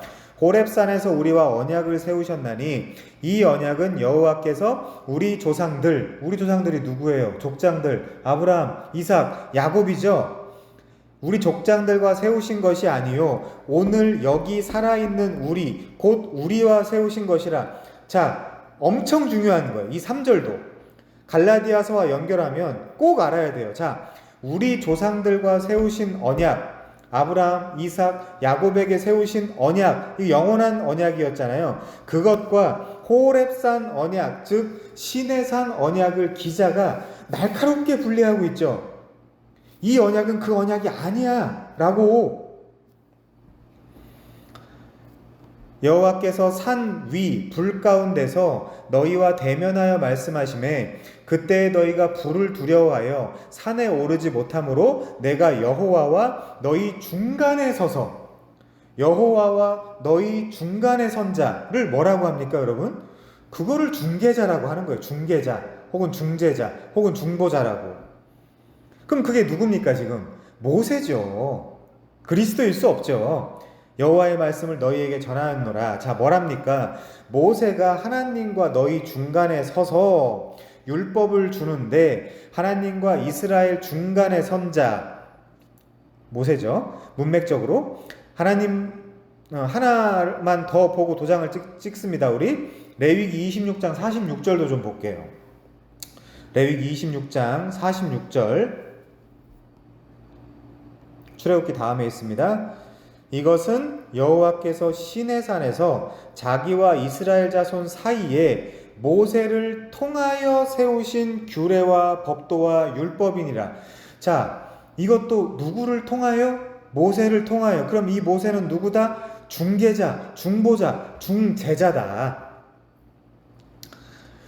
모세가 그 역할로 등장하여 그러니까 천사들을 통하여 하나님께서 직접 하시지 않고 전사를 통하여 한 중보자의 손을 빌어 베푸신 율법이라는 뜻이잖아요. 일부러 하나님이 직접 주시지 않은 것처럼 말하자면 과격한 해석을 하는 것이죠. 그의 반대로 아브라함 언약은요. 창세기 11장 끄트머리부터 보면 원하거나 바라지도 않고 생각하거나 기대하지도 않은 아브람에게 하나님께서 직접 찾아오셔서 말하자면 사랑 고백을 하시잖아요. 말하자면 그런 겁니다. 사랑 고백은 둘 다 사랑 고백인데 누굴 끼고 하는 간접 고백이 낫냐? 아니면 홍조 띈 얼굴로 떠듬떠듬하는 고백이지만 직접 찾아와서 말하는 진실된, 말하자면 이건 제가 그냥 수식하는 거지만 진실된 고백이 낫냐 물을 때, 자 다시요, 하나님께서 심지어 천사들을 통해 나아가 중보자인 모세의 손으로 하는 것이 낫냐 사랑 고백을, 아니면 하나님께서 중간에 다 잘라버리고 직접 홀로 오셔서 하는 것이 낫냐를 질문했을 때 아브라함의 언약이 모세의 율법보다 훨씬 더 우월하다는 것입니다. 심지어 아브라함의 언약은 창세전 언약과도 관련이 있어요. 왜요? 무슨 논리로? 아브라함의 언약이야말로 축약하면 제라, 씨와 에레츠, 땅이잖아요. 기업이잖아요. 이것의 실체는 그리스도와 천국이란 말이에요. 그동안 잘 따라오신 분들은 다 알겠지만 그런데 우리가 알고 있는 창세전 구원 협약, 창세전 구원 언약의 핵심이 뭐예요? 여러분 창세전 언약이 어디 나와 있다 그랬죠? 에베소서 1장에 나와 있다 그랬잖아요. 자, 에베소서 1장 3절에서 5절이요. 찬송하리로다 하나님 곧 우리 주 예수 그리스도의 아버지께서 그리스도 안에서 하늘에 속한 신령한 복을 우리에게 주시되 언제요? 곧 창세전에 그리스도 안에서 우리를 택하사 우리로 그 사랑 안에서 그 앞에서 거룩하고 흠이 없게 하시려고 그 기쁘신 뜻대로 우리를 예정하사 예수 그리스도로 말미암아 자기의 아들들이 되게 하셨나니. 씨 아닙니까? 이 아들이 제라 스페르마. 자, 이어서 11절부터 14절. 모든 일을 그의 뜻의 결정대로 일하시는 이의 계획을 따라 우리가 예정을 입어 그 안에서 기업이 되었나니. 아니, 심지어 내가 기업이 되었대요. 내가 가나안 땅, 약속의 땅이 되었답니다. 어디 내가 오고 가고 하는 그런 번잡스러운 거 말고 아예 하나님이 내 안에 계신다라는, 내 안에 좌정하시겠다라는 표현 아닙니까? 그럼 뭐예요? 어쨌든 자손과 기업이죠. 이는 우리가 그리스도 안에서 전부터 바라던 영광의 찬송이 되게 하려 하심이라. 그 안에서 너희도 진리의 말씀 곧 구원의 복음을 듣고, 아브라함한테도 성경이 미리 그에게 복음을 전했다고 그랬죠. 갈라디아서에서 그 안에서 또한 믿어 창세기 15장 6절 아브라함이 여호와를 믿으니 이를 그의 의로 여기시고 약속의 성령으로 인치심을 받았느니라. 갈라디아 3장 14절에도 성령의 약속이 나오잖아요. 구조가 아브라함 언약과 창세전 언약, 창세전 구원 협약과 완벽하게 똑같단 말이에요. 14절 이는 우리 기업의 보증이 되사, 보증금이란 뜻이에요. 그 얻으신 것을 속량하시고 그의 영광을 찬송하게 하려 하심이라. 그리스도와 천국. 그러면 이 영원한 언약은 창세전 언약이랑도 연결이 돼 있어요. 자, 그런데 율법은요, 중간에 기어 들어왔단 말입니다.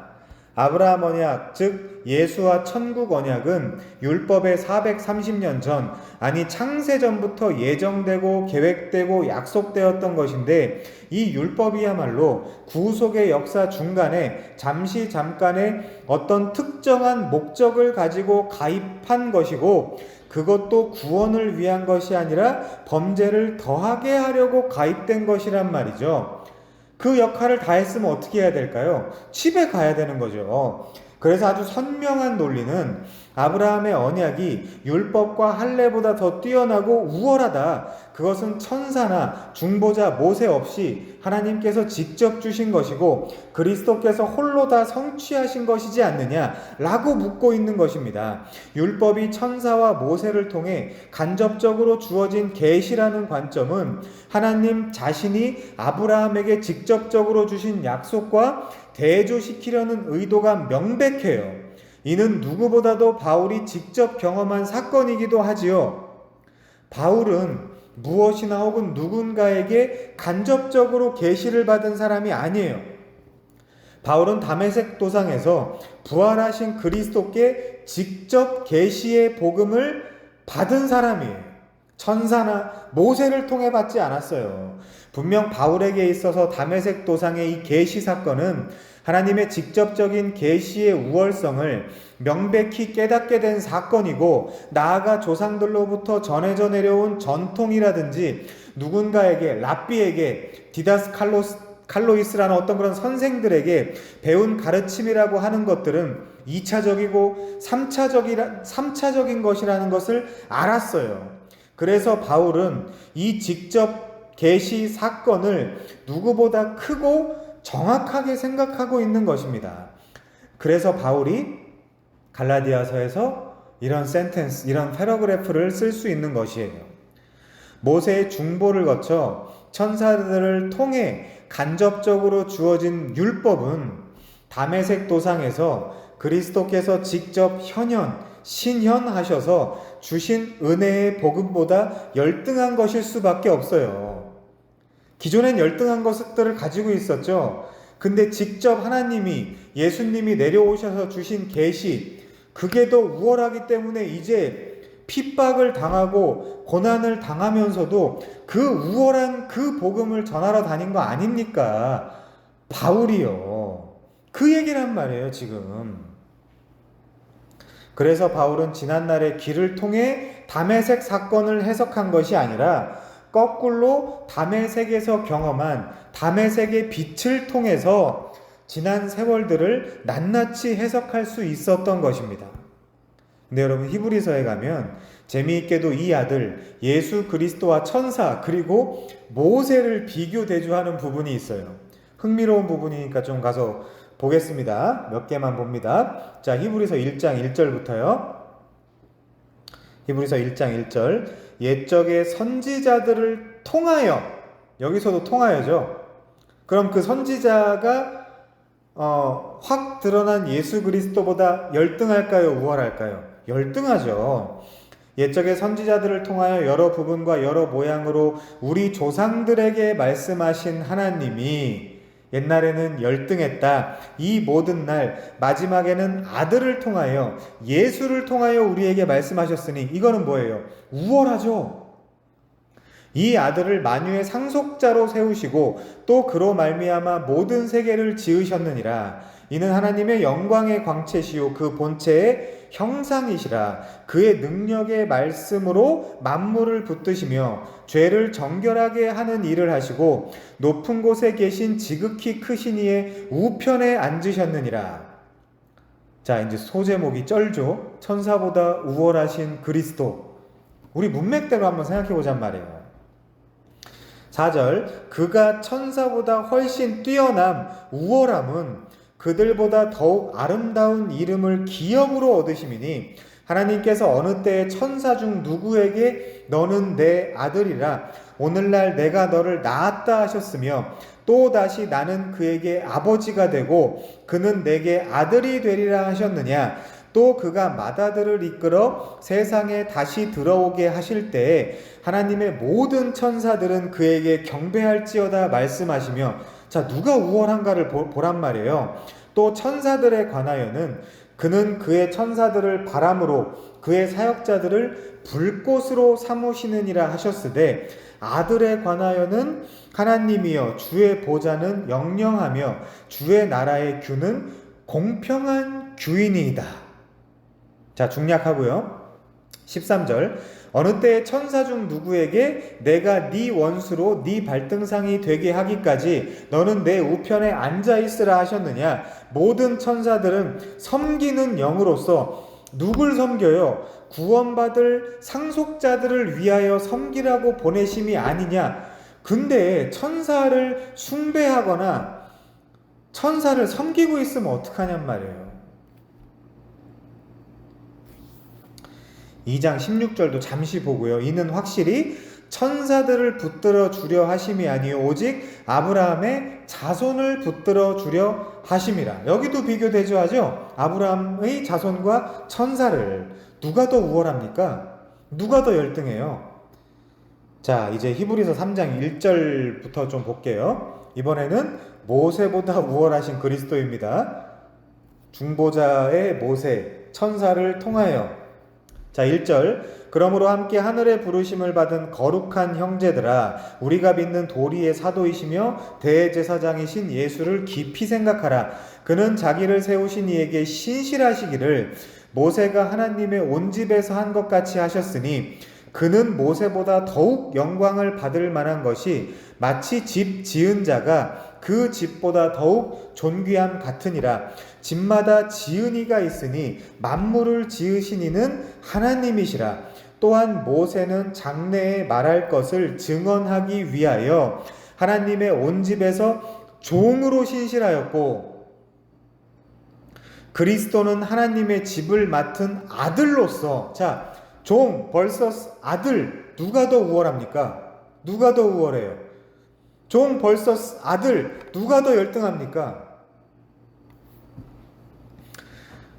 우리가 소망의 확신과 자랑을 끝까지 굳게 잡고 있으면 우리는 그의 집이라.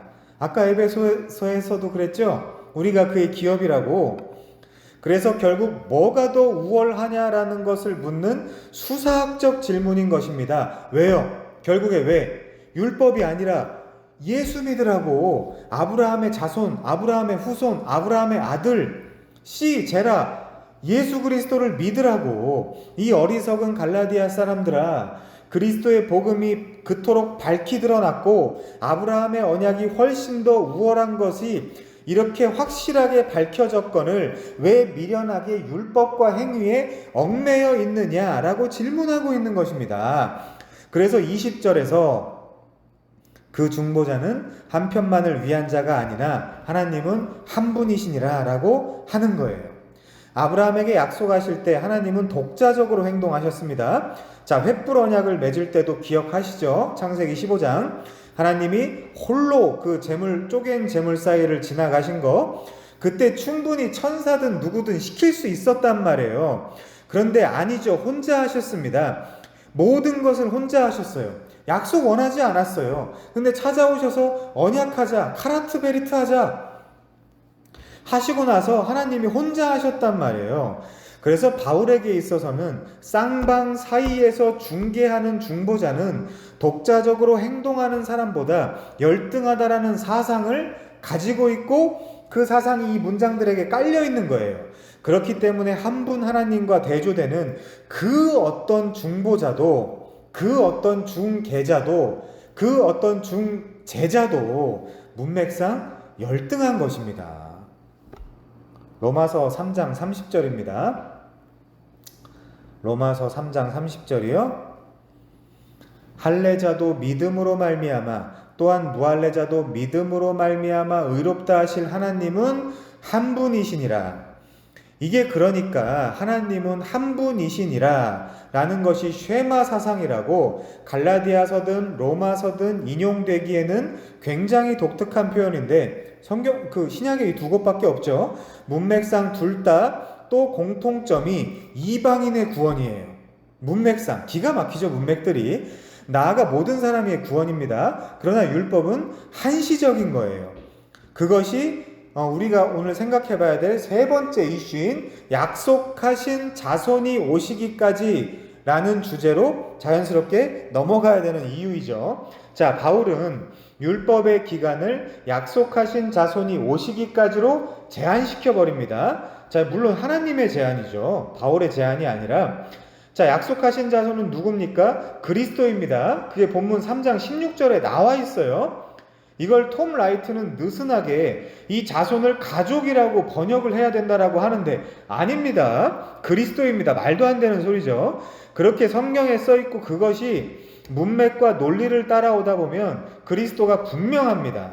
유대교의 다수는 이 율법은 영원하며 심지어 선제했다라고 생각하는 사람들이 있어요. 에녹서, 바룩서, 솔로몬의 지혜서, 요세푸스의 아피온 반박문 이런 것들을 살펴보면 율법은 영원히 존속하는 것이라고 믿었어요. 유대인들이. 그런데 또 바울이 기존 유대인들의 그 율법관을 깨버립니다. 감히 이 율법은 약속하신 자손이 오시기까지만 있을 거라는 겁니다. 그래서 받아들이는 게 우리하고 달라요. 이러니 선교여행을 다니면서 계속 공격당하는 거 아닙니까? 바울이 여러분 이방인들에게 공격당했어요? 아니에요. 유대 율법주의자들 자신의 동족들에게 공격을 당했단 말이에요. 심지어 약속하신 자손인 예수 그리스도도 결과적으로 누구에게 죽임을 당합니까? 유대 율법주의자들에게 죽는 것입니다. 대제사장, 서기관, 바리새인들 그들이 힘을 합쳐서 예수를 하나님을 모독했다라고 뭐에 근거해서 율법에 근거해서 그렇게 고발한 거 아닙니까? 여기 약속하신이라는 에펜겔타이라는 이 단어는 3인칭 단수 수동태 완료형입니다. 그러니까 18절에 아브라함에게 케카리스타이라고 이 주셨다라는 완료 동사와 마찬가지로 영구적이고 영속적인 약속을 강조하는 표현입니다. 언어, 문법 자체가 이미 그래요. 자, 그러나 대조적으로 이 율법은 약속하신 자손이 즉 그리스도가 오시기까지만 잠정적으로 템퍼러리하게 존재할 것이며 그렇다라는 것은 이미 약속의 후손인 그리스도께서 오셨으므로 율법은 집으로 돌아가야 한다라는 뜻을 내포하고 있는 것입니다. 자, 히브리서 7장 18절이요. 전에 있던 계명은 연약하고 무익함으로 폐하고 율법 폐기론이죠. 율법은 아무것도 온전하게 못할지라 이에 더 좋은 소망이 생기니 이것으로 우리가 하나님께 가까이 가느니라. 더 좋은 소망이 뭔데요? 말하자면 약속하신 자손 아닙니까? 아브라함의 후손 아니에요. 그리고 그분은 주 예수 그리스도 아닙니까? 8장도 보죠. 히브리서 8장 13절. 새 언약이라 말씀하셨음에 첫 것은 뭔데요? 율법이죠. 시내산 언약이죠. 율법은 낡아지게 하신 것이니 낡아지고 쇠하는 것은 없어져 가는 것이니라.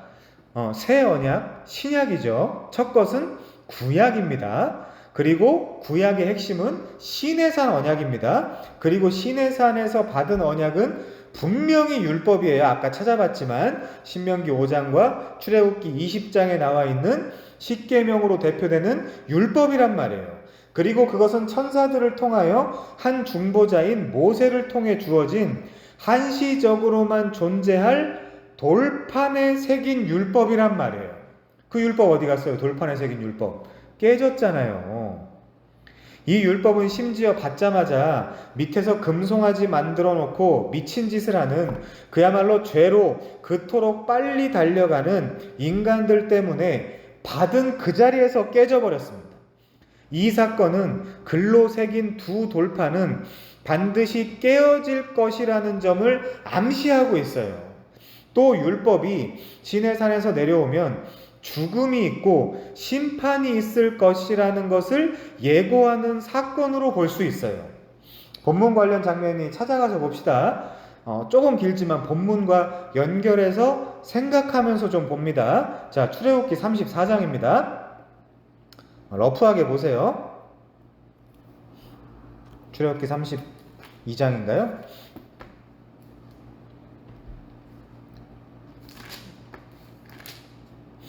출애굽기 32장. 금송아지를 만든 이스라엘. 자, 1절. 백성이 모세가 산에서 내려옴이 더딤을 보고, 이 더딤이라는 게 언제나 우리 신앙의 문제이죠. 이 더딤이 우리 신앙의 문제가 되는 거 아닙니까?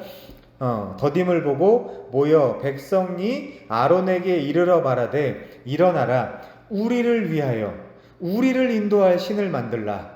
이 모세 곧 우리를 애굽 땅에서 인도하여 낸 사람은 어찌 되었는지 알지 못함이니라. 관심 없다는 뜻이에요. 오직 어디에 관심 있어요? 우리.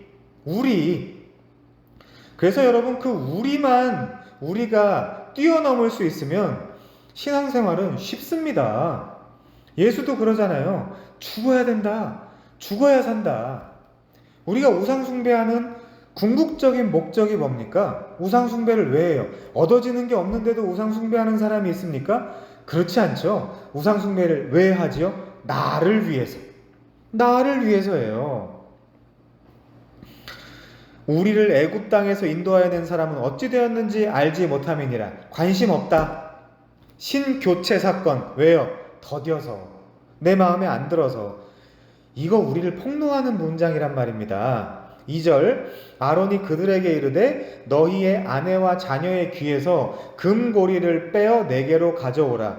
모든 백성이 그 귀에서 금고리를 빼어 아론에게로 가져가매 아론이 그들의 손에서 금고리를 받아 부어서 조각칼로 새겨 송아지 형상을 만드니 그들이 말하되 이스라엘아 이는 너희를 애굽 땅에서 인도하여 낸 너희의 신이로다 하는지라. 아론이 보고 그 앞에 제단을 쌓고 이에 아론이 공포하여 이르되 내일은 여호와의 절일이니라 하니.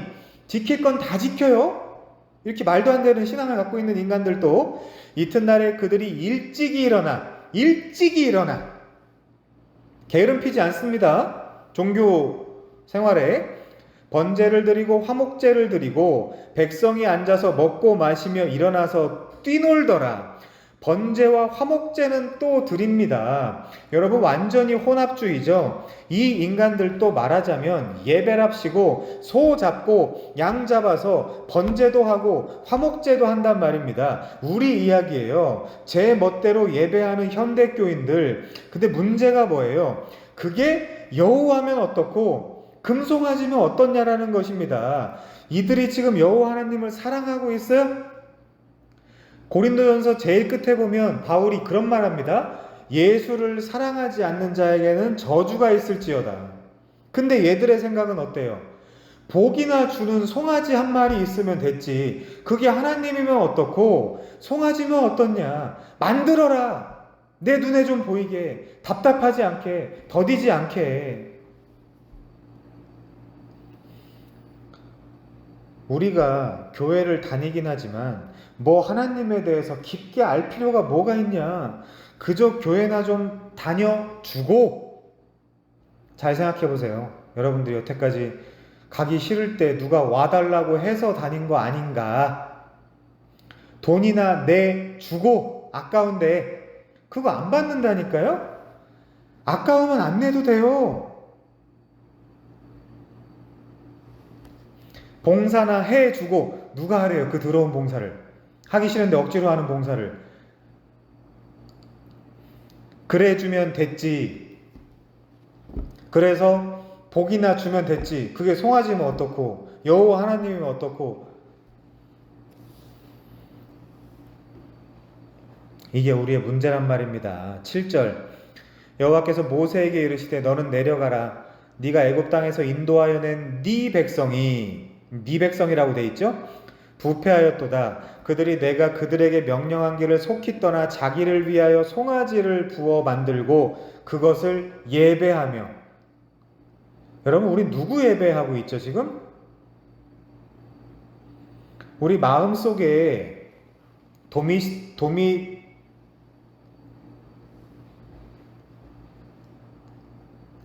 우리 마음속에 새겨놓은 어떤 신, 내 마음에서 나온 신, 그거를 만들어서 예배하고 있지 않나요? 그게 뭐예요? 그게 우상숭배예요. 그게 우상숭배입니다, 여러분. 근데 송아지를 부어 만들고 그것을 예배하며 그것에게 제물을 드리며 말하기를 이르시되 내가 이 백성을 보니 목이 뻣뻣한 백성이로다. 그런즉 내가 하는 대로 두라. 내가 그들에게 진노하여 그들을 진멸하고 너를 큰 나라가 되게 하리라. 모세가 그의 하나님 여호와께 구하여 이르되 여호와여 어찌하여 그 큰 권능과 강한 손으로 애굽 땅에서 인도하여 내신 주의 백성에게 진노하시나이까. 어찌하여 애굽 사람들이 이르기를 여호와가 자기의 백성을 산에서 죽이고 지면에서 진멸하려는 악한 의도로 인도해 내었다라고 말하게 하시려 하나이까. 주의 맹렬한 노를 그치시고 돌이키사 주의 백성에게 이 화를 내리지 마옵소서. 자, 여기 진짜 중요합니다. 13절 주의 종 아브라함과 이삭과 이스라엘, 야곱이죠, 을 기억하소서. 주께서 그들을 위하여 주를 가리켜 맹세하여 이르시기를 내가 너희 자손을 하늘의 별처럼 많게 하고 내가 허락한 온 이 땅을 너희 자손에게 주어 영원한 기업이 되게 하리라 하셨나이다. 그러니까 하나님이 이 언약 때문에 어떤 반응을 보이십니까? 여호와께서 뜻을 돌이키사 말씀하신 화를 그 백성에게 내리지 아니하시니라. 그러면 좀 과하게 우리가 해석하면 누구에게 그 화를 내렸죠? 네 백성이라고 지칭한 모세의 백성에게 화를 내린 거죠.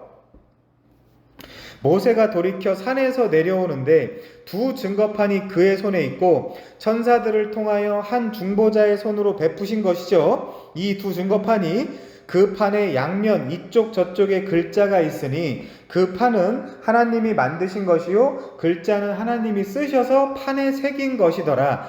여호수아가 백성들의 요란한 소리를 듣고 모세에게 말하되 진중에서 싸우는 소리가 나나이다. 모세가 이르되 이는 승전가도 아니요 패하여 부르짖는 소리도 아니라 내가 듣기에는 노래하는 소리로다 하고 19절 진에 가까이 이르러 그 송아지와 그 춤추는 것들을 보고 크게 노하여 손에서 그 판들을, 두 돌판이죠, 산 아래로 던져 깨뜨리니라. 뭐가 깨진 거예요?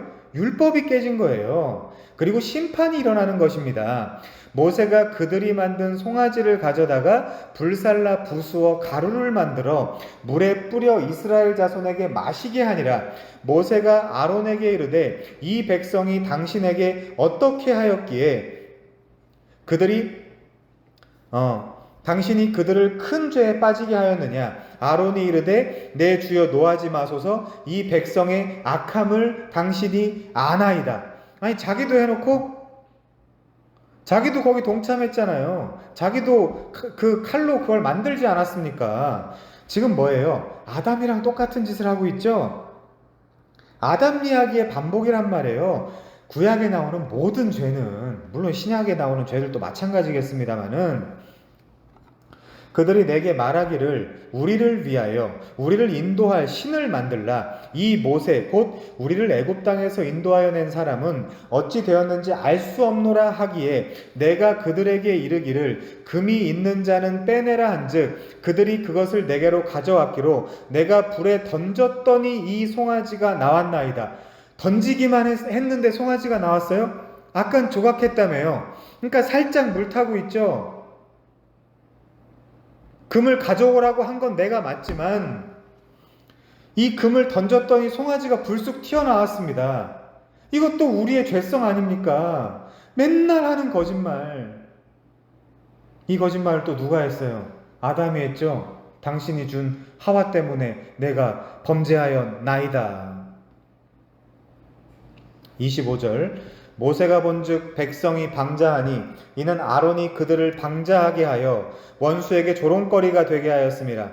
이에 모세가 진 문에 서서 이르되 누구든지 여호와의 편에 있는 자는 내게로 나아오라 하매 레위 자손이 다 모여 그에게 가는지라. 여러분, 레위 자손도 율법을 상징합니다. 나중에 율법을 받고 그런 성막이나 성전에서 그 섬기는 자들이잖아요. 그래서 선한 사마리아 비유에서도 누가 나와요? 레위인이 나오잖아요. 제사장과 레위인이 그냥 지나가잖아요. 그 레위인은 죽은 시체, 거반 죽은 시체에 율법 때문에 거길 못 가요. 걔네가 착하냐 착하지 않냐를 이야기하는 본문이 아니에요. 율법은 거반 죽은 자를 살려낼 수가 없어요. 그럼 그 레위인이 뭐합니까? 죽은 자를 그냥 지나갈 수밖에 없죠. 율법은 죽이는 것이니까. 모세가 그들에게 이르되 이스라엘의 하나님 여호와께서 이같이 말씀하시기를 너희는 각각 허리에 차고 진 이문에서 저문까지 왕래하며 각 사람이 그 형제를 각 사람이 자기의 친구를 각 사람이 자기의 이웃을 죽이라 하셨느니라. 레위 자손이 모세의 말대로 행하매 이날에 백성 중에 3,000명가량이 죽임을 당하니라. 자, 가만히 생각해 보세요. 하나님은 아브라함과 이삭과 야곱에게 주신 생명의 언약의 근거에서 이들에게 심판을 내리지 않고 용서하시겠다라고 하셨죠. 분명히 13절에서. 그런데 사실상 누가 심판을 합니까?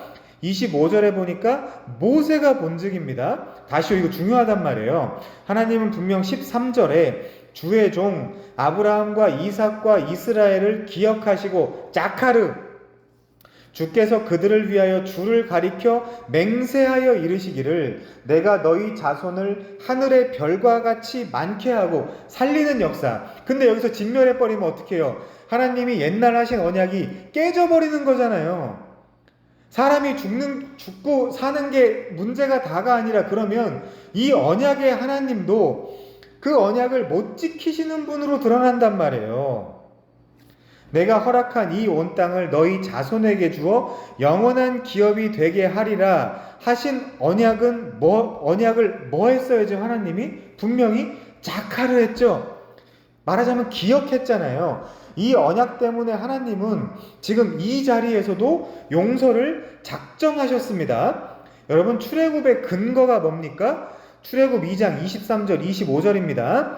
여러 해 후에 애굽 왕은 죽었고 이스라엘 자손은 고된 노동으로 말미암아 탄식하며 부르짖으니 그 고된 노동으로 말미암아 부르짖는 소리가 하나님께 상달된지라. 하나님이 그들의 고통 소리를 들으시고 하나님이 아브라함과 이삭과 야곱에게 세우신 그의 언약을 뭐 했대요? 짝하르 했대요. 기억했대요. 그래서 하나님이 이스라엘 자손을 돌보셨고 하나님이 그들을 기억하셨더라. 24절 그의 언약을 기억했다. 짝하르입니다. 그래서 10절에서 이들에게 진노하여 그들을 모두 진멸시키려고 하시다가 13절 그리고 14절을 보니까 갑자기 여호와께서 뜻을 돌이키사 말씀하신 화를 그 백성에게 내리지 아니하시니라 라고 되어 있지 않습니까? 분명 그렇습니다. 여호와 하나님께서 뜻을 돌이켜 이들을 진멸하지 않으셨어요. 그런데 15절부터 주도권을 잡은 주어가 누구예요? 3,000명이 다 죽을 때까지 누가 이들을 사실상 누가 이들을 정죄하고 심판합니까? 모세가 하잖아요. 레위인들이 하잖아요. 지금 주도적인 주어가 다 모세로 되어 있잖아요. 물론 35절에 보면 여호와께서 백성을 치셨다라고 합니다. 넓게 보면 다 하나님의 허용과 허락 안에서 이 모든 일은 일어납니다. 그런데 분명 14절에서 여호와께서 뜻을 돌이키셨다는데 35절에서는 여호와께서 치셨다라고 해요. 여러분, 이 모순의 해결책은 이렇습니다. 우리 그냥 자유주의 신학자 할까요? 이 성경 말도 안 되네. 이렇게 할까요? 아니에요. 모든 용서에는 대가가 필요해요. 지금 이 금송아지를 만들고 이 광란의 종교 잔치 자리에는 금송아지를 직접 만든 아론도 있었어요. 레위인도 있었습니다. 그리고 그 자리에 있던 모든 사람이 참석을 한 거예요. 그러나 그들 중 선별된 3,000명만 죽었습니다. 사실상 남자만 60만 명이 넘어야 하는데 그 모든 이가 다 죽지 않았어요. 그럼 200만 명 가까이 되는 사람이 죽었어야 되죠. 이 3,000명의 목숨으로 나머지는 다 살아났습니다. 그런 의미에서 이 3,000명의 군집적인 모임은 훗날 그리스도 한 사람을 통해 모든 사람이 용서받을 죄사함의 복음을 메라포해주고 있기도 해요. 논리적으로 씨, 제라, 스페르마, 후손이 단수도 상징하죠. 그런데 복수도 상징하잖아요. 문맥적으로. 그런 것과 똑같이 여기에 이 3,000명이 집합적 3,000명도 되지만 모두를 대표해 죽은 3,000명, 그러니까 한 사람을 상징하기도 해요. 억지로 갖다 상징하면 누가 될 수도 있을까요? 그리스도도 될 수 있는 겁니다. 아니, 그게 그리스도라는 게 아니라 구원의 원리가 그렇다는 거예요. 언약에 근거해서 용서는 하셨으나 대표로 누군가가 죽은 것은 피 흘림이 없은즉 죄사함이 없기 때문에 그렇습니다. 이렇게 모세는 율법의 중보자이기도 하지만 모세 자체가 율법을 상징하는 인물이기도 해서 그래요. 우리 요한복음 1장 17절 볼까요? 요한복음 1장 17절 율법은 모세로 말미암아 주어진 것이요 은혜와 진리는 예수 그리스도로 말미암아 온 것이라. 어떻게 왔어요? 예수의 죽음 때문에 왔잖아요. 그리고 예수 그리스도는 누군데요? 아브라함과 이삭과 이스라엘, 즉 야곱의 의미상 유일한 후손이잖아요. 아브라함도 이삭도 야곱도 다 그 후손의 계열에 들어갈 수 있지만 이 예수님이야말로 진짜 유일한 후손이잖아요. 그러면 집합도 되고 단수도 되잖아요. 3,000명도 그래서 집합도 되고 단수적 의미도 가질 수 있단 말입니다. 그래서 성경이 자꾸만 모세와 율법을 이렇게 아브라함의 후손인 예수 그리스도의 복음과 분리시킨단 말이에요. 아까 그 신명기 5장에서도 봤죠? 이 언약은 지금 조상들과 맺은 것과 다르다라고 이야기했지 않습니까? 결과적으로 이날 이 시내산에서 내려온 율법 때문에 이날 3,000여 명이 죽어 나자빠졌어요. 이것은 사실상 물론 하나님이 허용하셨지만 하나님의 영구적인 영속적인 뜻은 아니에요. 말하자면 천사들을 통하여 한 중보자로 지칭되는 모세의 손을 통해 받은 율법의 뜻이에요. 하나님은 살리자는 분이시고 율법은 죽이고 정죄하자라는 것이기 때문에 그래서 율법을 레러 킬스라고 하는 겁니다. 의문의 글자, 글자는 죽이는 것이에요. 사람을 죽일 수밖에 없습니다. 이날 시내산에서 율법이 내려오자마자 무슨 심판이 있었어요? 피의 심판이 있었잖아요. 그리고 이 율법 아래에서 있었던 3천여 명의 죽음 사건은 훗날에 있을 한 사건과 자연스럽게 오버랩이 됩니다. 자, 그건 잠시 후에 찾아보고요. 우선 그럼 아브라함의 언약부터 좀 생각해 봅시다. 아브라함의 언약은 뭐 하는 건데요? 율법과 반대로 사람을 살리는 거잖아요. 은혜와 진리란 말입니다. 용서하자는 거란 말이에요. 무죄하게 하자라는 것입니다. 공짜로 살리자. 자, 바울의 해석에는 아브라함의 언약에는 약속의 후손인 그리스도만 담겨 있지는 않아요. 갈라디아 3장 14절에 보면 이는 예수 그리스도 안에서 아브라함의 복이 이방인에게 미치게 하고 또 우리로 하여금 믿음으로 말미암아 성령의 약속을 받게 하려 함이라. 자, 예수 그리스도만 담겨 있는 게 아니라 누구도 담겨 있어요? 성령의 약속도 담겨 있어요. 그런데 13절은 분명 율법의 저주에 대해서 말하고 심지어 예수께서 뭐의 저주 때문에 나무에 달리셨다? 율법의 저주잖아요. 그렇게 기사가 기록되어 있습니다. 그렇죠? 자, 그럼 이 논리를 이해하셨다라는 전제하에 율법이 내려온 사건과 반대의 의미를 지닌 성령이 오시는 사건과 이 둘의 사건을 좀 비교해 볼게요. 지금도 율법과 예수, 성령 사건이 자꾸 반대로 비교되고 있잖아요. 그러면 율법이 내려온 사건과 성령이 내려온 사건을 한번 비교해 보자고요.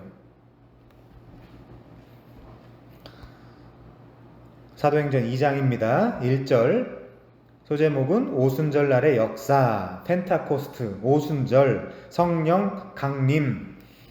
오순절 날이 이미 이름에 그들이 다 같이 한 곳에 모였더니 호련히 하늘로부터 급하고 강한 바람 같은 소리가 있어 그들이 앉은 온 집에 가득하며 마치 불의 혀처럼 갈라지는 것들이 그들에게 보여 각 사람 위에 하나씩 임하여 있더니 그들이 다 성령의 충만함을 받고 성령이 말하게 하심을 따라 다른 언어들로 말하기를 시작하니라. 다른 언어, 이걸 쉽게 방언이라고 하잖아요. 우리가 글로사. 11절 우리가 다 각 언어로 하나님의 큰 일을 말함을 듣는도다 하고. 자, 여러분, 이 지금 오순절날 나온 방언은, 이 글로사는 랄랄라 또또또 하면서 희한한 소리를 내는 게 아니라 이 오순절 방언의 역사는 뭐 하는 거래요? 하나님의 큰 일을 말하는 거라니까요. 그러니까 바벨탑 사건에서 갈라졌던 혀의 저주가 오순절 사건에서 합쳐지는 혀로 하나가 되는 혀, 하나가 되는 메시지, 하나가 되는 복음으로 저주가 풀려나가는 거예요. 이 시대의 방언은 그거 거짓말입니다, 여러분. 아니, 그 랄랄라 또또또에서 어쩌자고요? 뭐 하자고요, 그거에서? 그러니까 안 받은 사람들 괜찮아요. 성경이 없었던 그 시절 복음의 계승으로서의 하나님의 큰일로서의 언어를 말하는 것이지 여러분 종교 광란이 아니란 말이에요. 나중에 논박할게요. 그거는 지금은 그 문맥이 아니니까. 자, 14절부터요. 소제목은 이 오순절날 베드로의 설교입니다. 자, 베드로가 11사도와 함께 서서 소리를 높여 이르되. 자, 겁쟁이 베드로가 용기가 충천하네요. 지금 유대인과 예루살렘에 사는 모든 사람들아, 멋있습니다. 이 일을 너희로 알게 할 것이니 내 말에 귀를 기울여라. 멋있어요. 옛날엔 겁쟁이였는데 성령 받아서 그렇죠. 때가 제3신이 너희 생각과 같이 이 사람들이 취한 것이 아니라 이는 곧 선지자 요엘을 통해 말씀하신 것이니 일러스되. 이게 요엘서 2장 28절부터 32절에 예언되어 있는 성령에 관한 약속이거든요. 근데 그 28절 그 바로 위에 보면 27절에 거기 또 언약이 있어요. 언약이 또 나와요. 거기도. 자, 17절 하나님이 말씀하시기를 말세에 내가 내 영을 모든 육체에 부어주리니 너희 자녀들은 예언할 것이요 너희 젊은이들은 환상을 보고 너희 늙은이들은 꿈을 꾸리라. 그때 내가 내 영을 내 남종과 여종들에게 부어주리니 그들이 예언할 것이요 또 내가 위로 하늘에서는 기사를 아래로 땅에서는 징조를 베풀리니 곧 피와 불과 연기로다. 주의 크고 영화로운 날이 이르기 전에 해가 변하여 어두워지고 달이 변하여 피가 되리라. 누구든지 주의 이름을 부르는 자는 구원을 받으리라 하였느니라. 그래서 이제 이게 바울이 고린도후서에서 이야기하는 지금은 은혜의 때요 구원의 때다라고 이야기하는 거예요. 왜? 새 시대니까요. 율법 때는 그게 아니었단 말입니다. 22절 이스라엘 사람들아 이 말을 들으라. 너희도 이와 아는 바와 같이 하나님께서 나사렛 예수로 큰 권능과 기사와 표적을 너희 가운데서 베푸사 너희 앞에서 그를 증언하셨느니라. 그가 하나님께서 정하신 뜻과 미리 아신 대로 내준 바 되었거늘 너희가 법 없는 자들의 손을 빌려 못 박아 죽였으나 하나님께서 그를 사망의 고통에서 풀어 살리셨으니 이는 그가 사망에 매여 있을 수 없었음이니라. 뭐예요? 복음이죠. 주의 죽으심, 장사 지내심, 부활하신 캐리그마 아닙니까? 자, 중략 36절부터요. 지금 우리가 해오는 게 여러분 좀 긴데 복음과 그러니까 성령이 내려온 사건과 율법이 내려온 사건을 비교하는 것입니다. 36절 그런즉 이스라엘 온 집은 확실히 알지니 너희가 십자가에 못 박은 이 예수를 하나님이 주와 그리스도가 되게 하셨느니라 하니라. 그들이 이 말을 듣고 이 설교를 듣고 마음에 찔려 베드로와 다른 사도들에게 물어 이르되 형제들아 우리가 어찌할꼬 하거늘 베드로가 이르되 너희가 회개하여 각각 예수 그리스도의 이름으로 세례를 받고 죄 사함을 받으라. 그리하면 성령의 선물을 받으리니. 여러분 회개가 뭡니까? 예수를 믿는 거예요. 그리고 성령을 받는 거 거기서 끝입니다. 그러면 성령은 내주하시는 성령은 가만히 머물러 있지 아니하고 여러분의 행동을 바꿔가세요.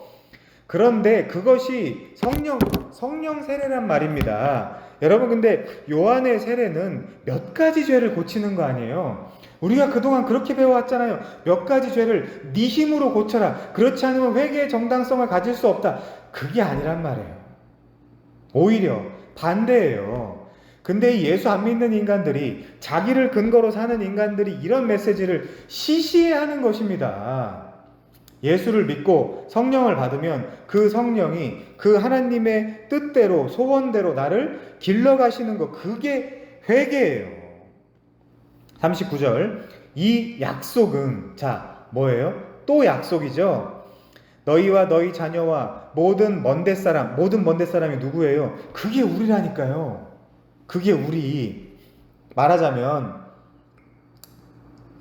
곧 우리 주 하나님이 얼마든지 부르시는 자들에게 하신 것이라 하고 그 약속이 뭐예요? 그러면 아브라함 언약이죠. 창세전 구원 언약이죠. 또 여러 말로 확증하며 권하여 이르되 너희가 이 패역한 세대에서 자, 이 패역한 세대 갈라디아서 1장 4절에서 봤죠. 이 악한 세대에서 우리를 건지시려고 우리 죄를 대속하기 위하여 자기 몸을 주셨다 그러지 않습니까? 그러니까 사도들의 설교는 베드로가 하든 바울이 하든 요한이 하든 다 똑같아요. 구원을 받으라 하니 그 말을 받은 사람들은 세례를 받음에 이날의 신도의 수가 3,000이라 더하니라. 자, 여러분 핵심은 이것이죠. 율법이 시내산에서 내려오자 결과적으로 모세의 심판으로 3,000명이 죽었어요.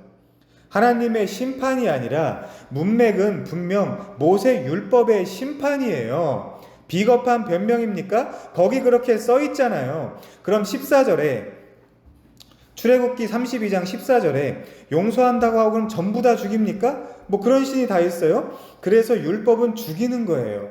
레러 킬스입니다. 그런데 성령이 하늘에서 내려오자 그리고 그 성령의 힘으로 베드로가 용기 백배하여 성령 충만으로 복음의 캐리그마적 설교를 하자 3,000명이 살아났습니다.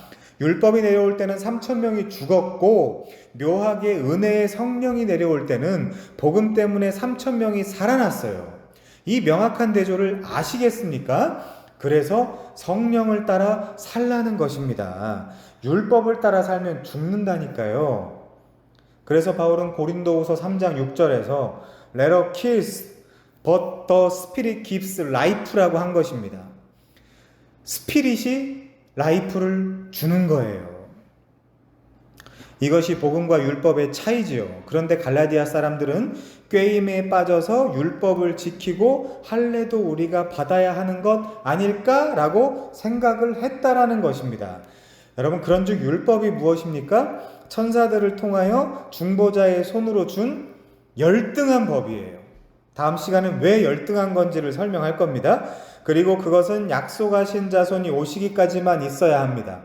그런데 약속하신 자손은 이미 오셨어요. 오신 지 2000년도 넘었어요.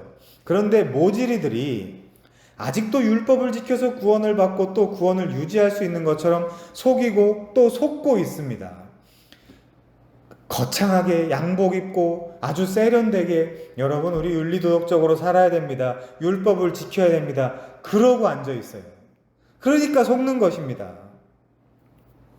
모질이들이에요.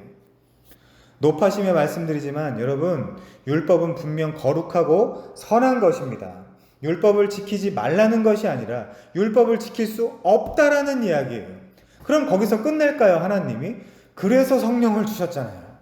그래서 이 선하고 거룩한 것 대비 우리에게 문제가 있기 때문에 이 율법으로는 도무지 우리의 죄 문제를 해결할 수 없습니다. 율법이 문제가 있는 게 아니에요. 문제는 우리에게 있습니다. 우리는 용서를 받아야 됩니다. 그리고 그 용서의 교리는 율법이 주어지기 430년 전인 아브라함에게 시작되었습니다. 아니, 거슬러 올라가 이 구원의 약속은 이 세상의 기초가 놓이기 전부터 성부와 성자의 구원 언약에 담긴 놀라운 대속 계획, 대속 작정이었어요. 영원이라고요, 여러분? 무슨 근거로요? 자, 우리 디도서 1장 2절 봅니다. 디도서 1장 2절. 말하면 무슨 근거가 있어야 될 거 아닙니까? 1장 2절. 이 영생은 거짓이 없으신 하나님이 영원 전부터 약속하신 것이다. 자, 끝내주죠. 영생, 아이오니오스 조에. 이 영생은 첫 번째, 거짓 없으신 하나님, 말을 바꾸지 않는 하나님이 영원 전에 약속하신 거래요. 근데 그게 아브라함 언약이랑 똑같잖아요. 자, 디모데후서 1장 9절. 하나님이 우리를 구원하사 거룩하신 소명으로 부르심은 우리의 행위대로 하심이 아니요 오직 자기의 뜻과 영원 전부터 그리스도 예수 안에서 우리에게 주신 은혜대로 하심이라. 영원 전부터. 그리고 이 계획을 실현하기 위해 하나님은 인류를 시작하셨습니다. 이 세상을 만드신 이유가 바로 거기에 있는 것입니다. 하나님은 약속을 근거로 세상을 창조하셨고 지금 구원에 나가시는 중이시지, 어떻게 만들다 보니까 펑크가 나고 고장이 나서 부랴부랴 갑자기 생각해낸 아이디어로 아들더러 내려가 죽으라고 명하시고 우리더러 율법으로 지키라고 했다가 그것도 안 되니까 또 갑자기 이제는 우디르급 태세 전환하여 믿으라고 요구하시는 것이 아니란 말입니다. 창세전 언약에 따라 계획대로 하나님의 타임테이블대로 이 역사는 진행해 나가고 있는 거예요. 여러분의 어떠함 때문에 여러분이 망하거나 실패하거나 성공하거나 하지 않습니다. 그러면 뭐하러 하나님을 믿으라고 하겠어요, 성경이. 조금도 그렇지 않습니다. 여러분, 핵심은 무엇입니까? 율법이 아니라 약속이라니까요. 언약. 그러니까 신앙생활의 핵심은 하나님께서 해주신 약속을 붙잡는 것입니다. 믿음 좋은 사람이 누구라 그랬어요? 하나님의 약속을 붙잡는 사람.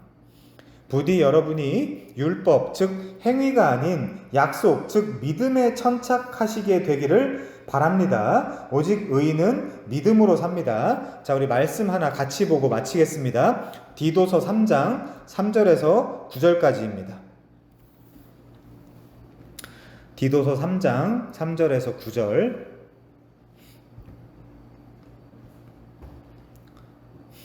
우리도 전에는 어리석은 자요, 순종하지 아니한 자요, 속은 자요, 여러 가지 정욕과 행락의 종노릇한 자요. 자, 우리가 그런 자였대요. 원래 악독과 투기를 일삼은 자요 가증스러운 자요 피차 미워한 자였으나 우리 구주 하나님의 자비와 멀시, 사람 사랑하심이 나타날 때 우리를 구원하시되, 하나님의 사랑이 우리를 구원하시는데 우리가 행한 바 의로운 행위로 말미암지 아니하고 착하게 살지 말라는 이야기가 아니라 여러분의 노력을 통한 착함으로 구원받을 수 없다는 이야기예요. 그럼 뭘로요? 오직 그의 긍휼하심을 따라 중생의 씻음과 성령의 새롭게 하심으로 하셨나니 우리 구주 예수 그리스도로 말미암아 우리에게 그 성령을 풍성히 부어주사 우리로 그의 은혜를 힘입어 의롭다 하심을 얻어 영생의 소망을 따라 상속자가 되게 하려 하심이니라. 하나님이 뭐 주신다 그랬어요? 씨 줄게, 그리고 땅 줄게, 너희들은 상속자가 되라. 8절이요. 이 말이 미쁘도다, 믿을만하다, 신뢰할만하다. 너는 이 여러 것에 대하여 굳세게 말하라. 저도 지금 굳세게 말하고 있습니다. 여러분도 여러분 주변에 있는 분들에게 이 하나님의 언약에 대해서 굳세게 말씀해 주셔야 돼요. 그리고 행위가 아닌 하나님의 은혜의 복음, 오직 믿음을 통하여 받는 그 구원에 대해서도 굳세게 전달해 주셔야 됩니다. 이는 하나님을 믿는 자들로 하여금 조심하여 선한 일을 힘쓰게 하려 함이라. 자, 성경에서 첫 번째 선한 일은 전도예요. 나머지 선한 일은 그 전도를 위한 선한 일입니다. 잘 보세요. 문맥을 따라. 이것은 아름다우며 사람들에게 유익하니라. 자, 9절 오늘 본문과 연결해서 그러나 어리석은 변론과 족보 이야기와 분쟁과 율법에 대한 다툼은 피하라. 율법에 대한 다툼은 피하라. 이것은 무식한 것이요 헛된 것이니라. 여러분, 율법에 대한 논쟁, 신학에 대한 논쟁에서의 승리가 미친놈들이죠. 신앙생활을 잘하는 것이라고 착각하는 모질이들이 지천에 널려 있습니다. 인터넷에도 널려 있어요. 여러분, 제발 속으로 너나 잘하세요라고 하시고, 그리고 여러분은 제발 그런 쓸데없는 논쟁, 그거 이겨서 뭐 할 건데요? 그거 남 이겨서 뭐 할 건데요? 그런 쓸데없는 논쟁 하지 마시고 여러분은 오직 약속만 따라서 사시면 됩니다. 메리트 올람, 하나님의 영원하신 약속, 그것은 율법에 비해서 너무나 저열하고 부족하고 열악하고 조악한 것이었습니다. 어려울 거 없어요, 여러분. 명분과 당위와 종교의 과잉만이 남아있는 이 시대의 교계에서 부디 제발 남의 말 듣고 또 남의 말을 선동당하지 좀 말고 또 남의 말에 이리 흔들 저리 흔들하는 바람에 나는 겨와 같은 삶을 살지 않고 오직 영원하고 흔들리지 않는 그 약속, 그 약속에 기대고 약속에 잇대어 누가 말해도 이 약속만을 붙잡고 걸어가게 되시는 여러분이 되시기를 바랍니다. 잠시 기도하겠습니다.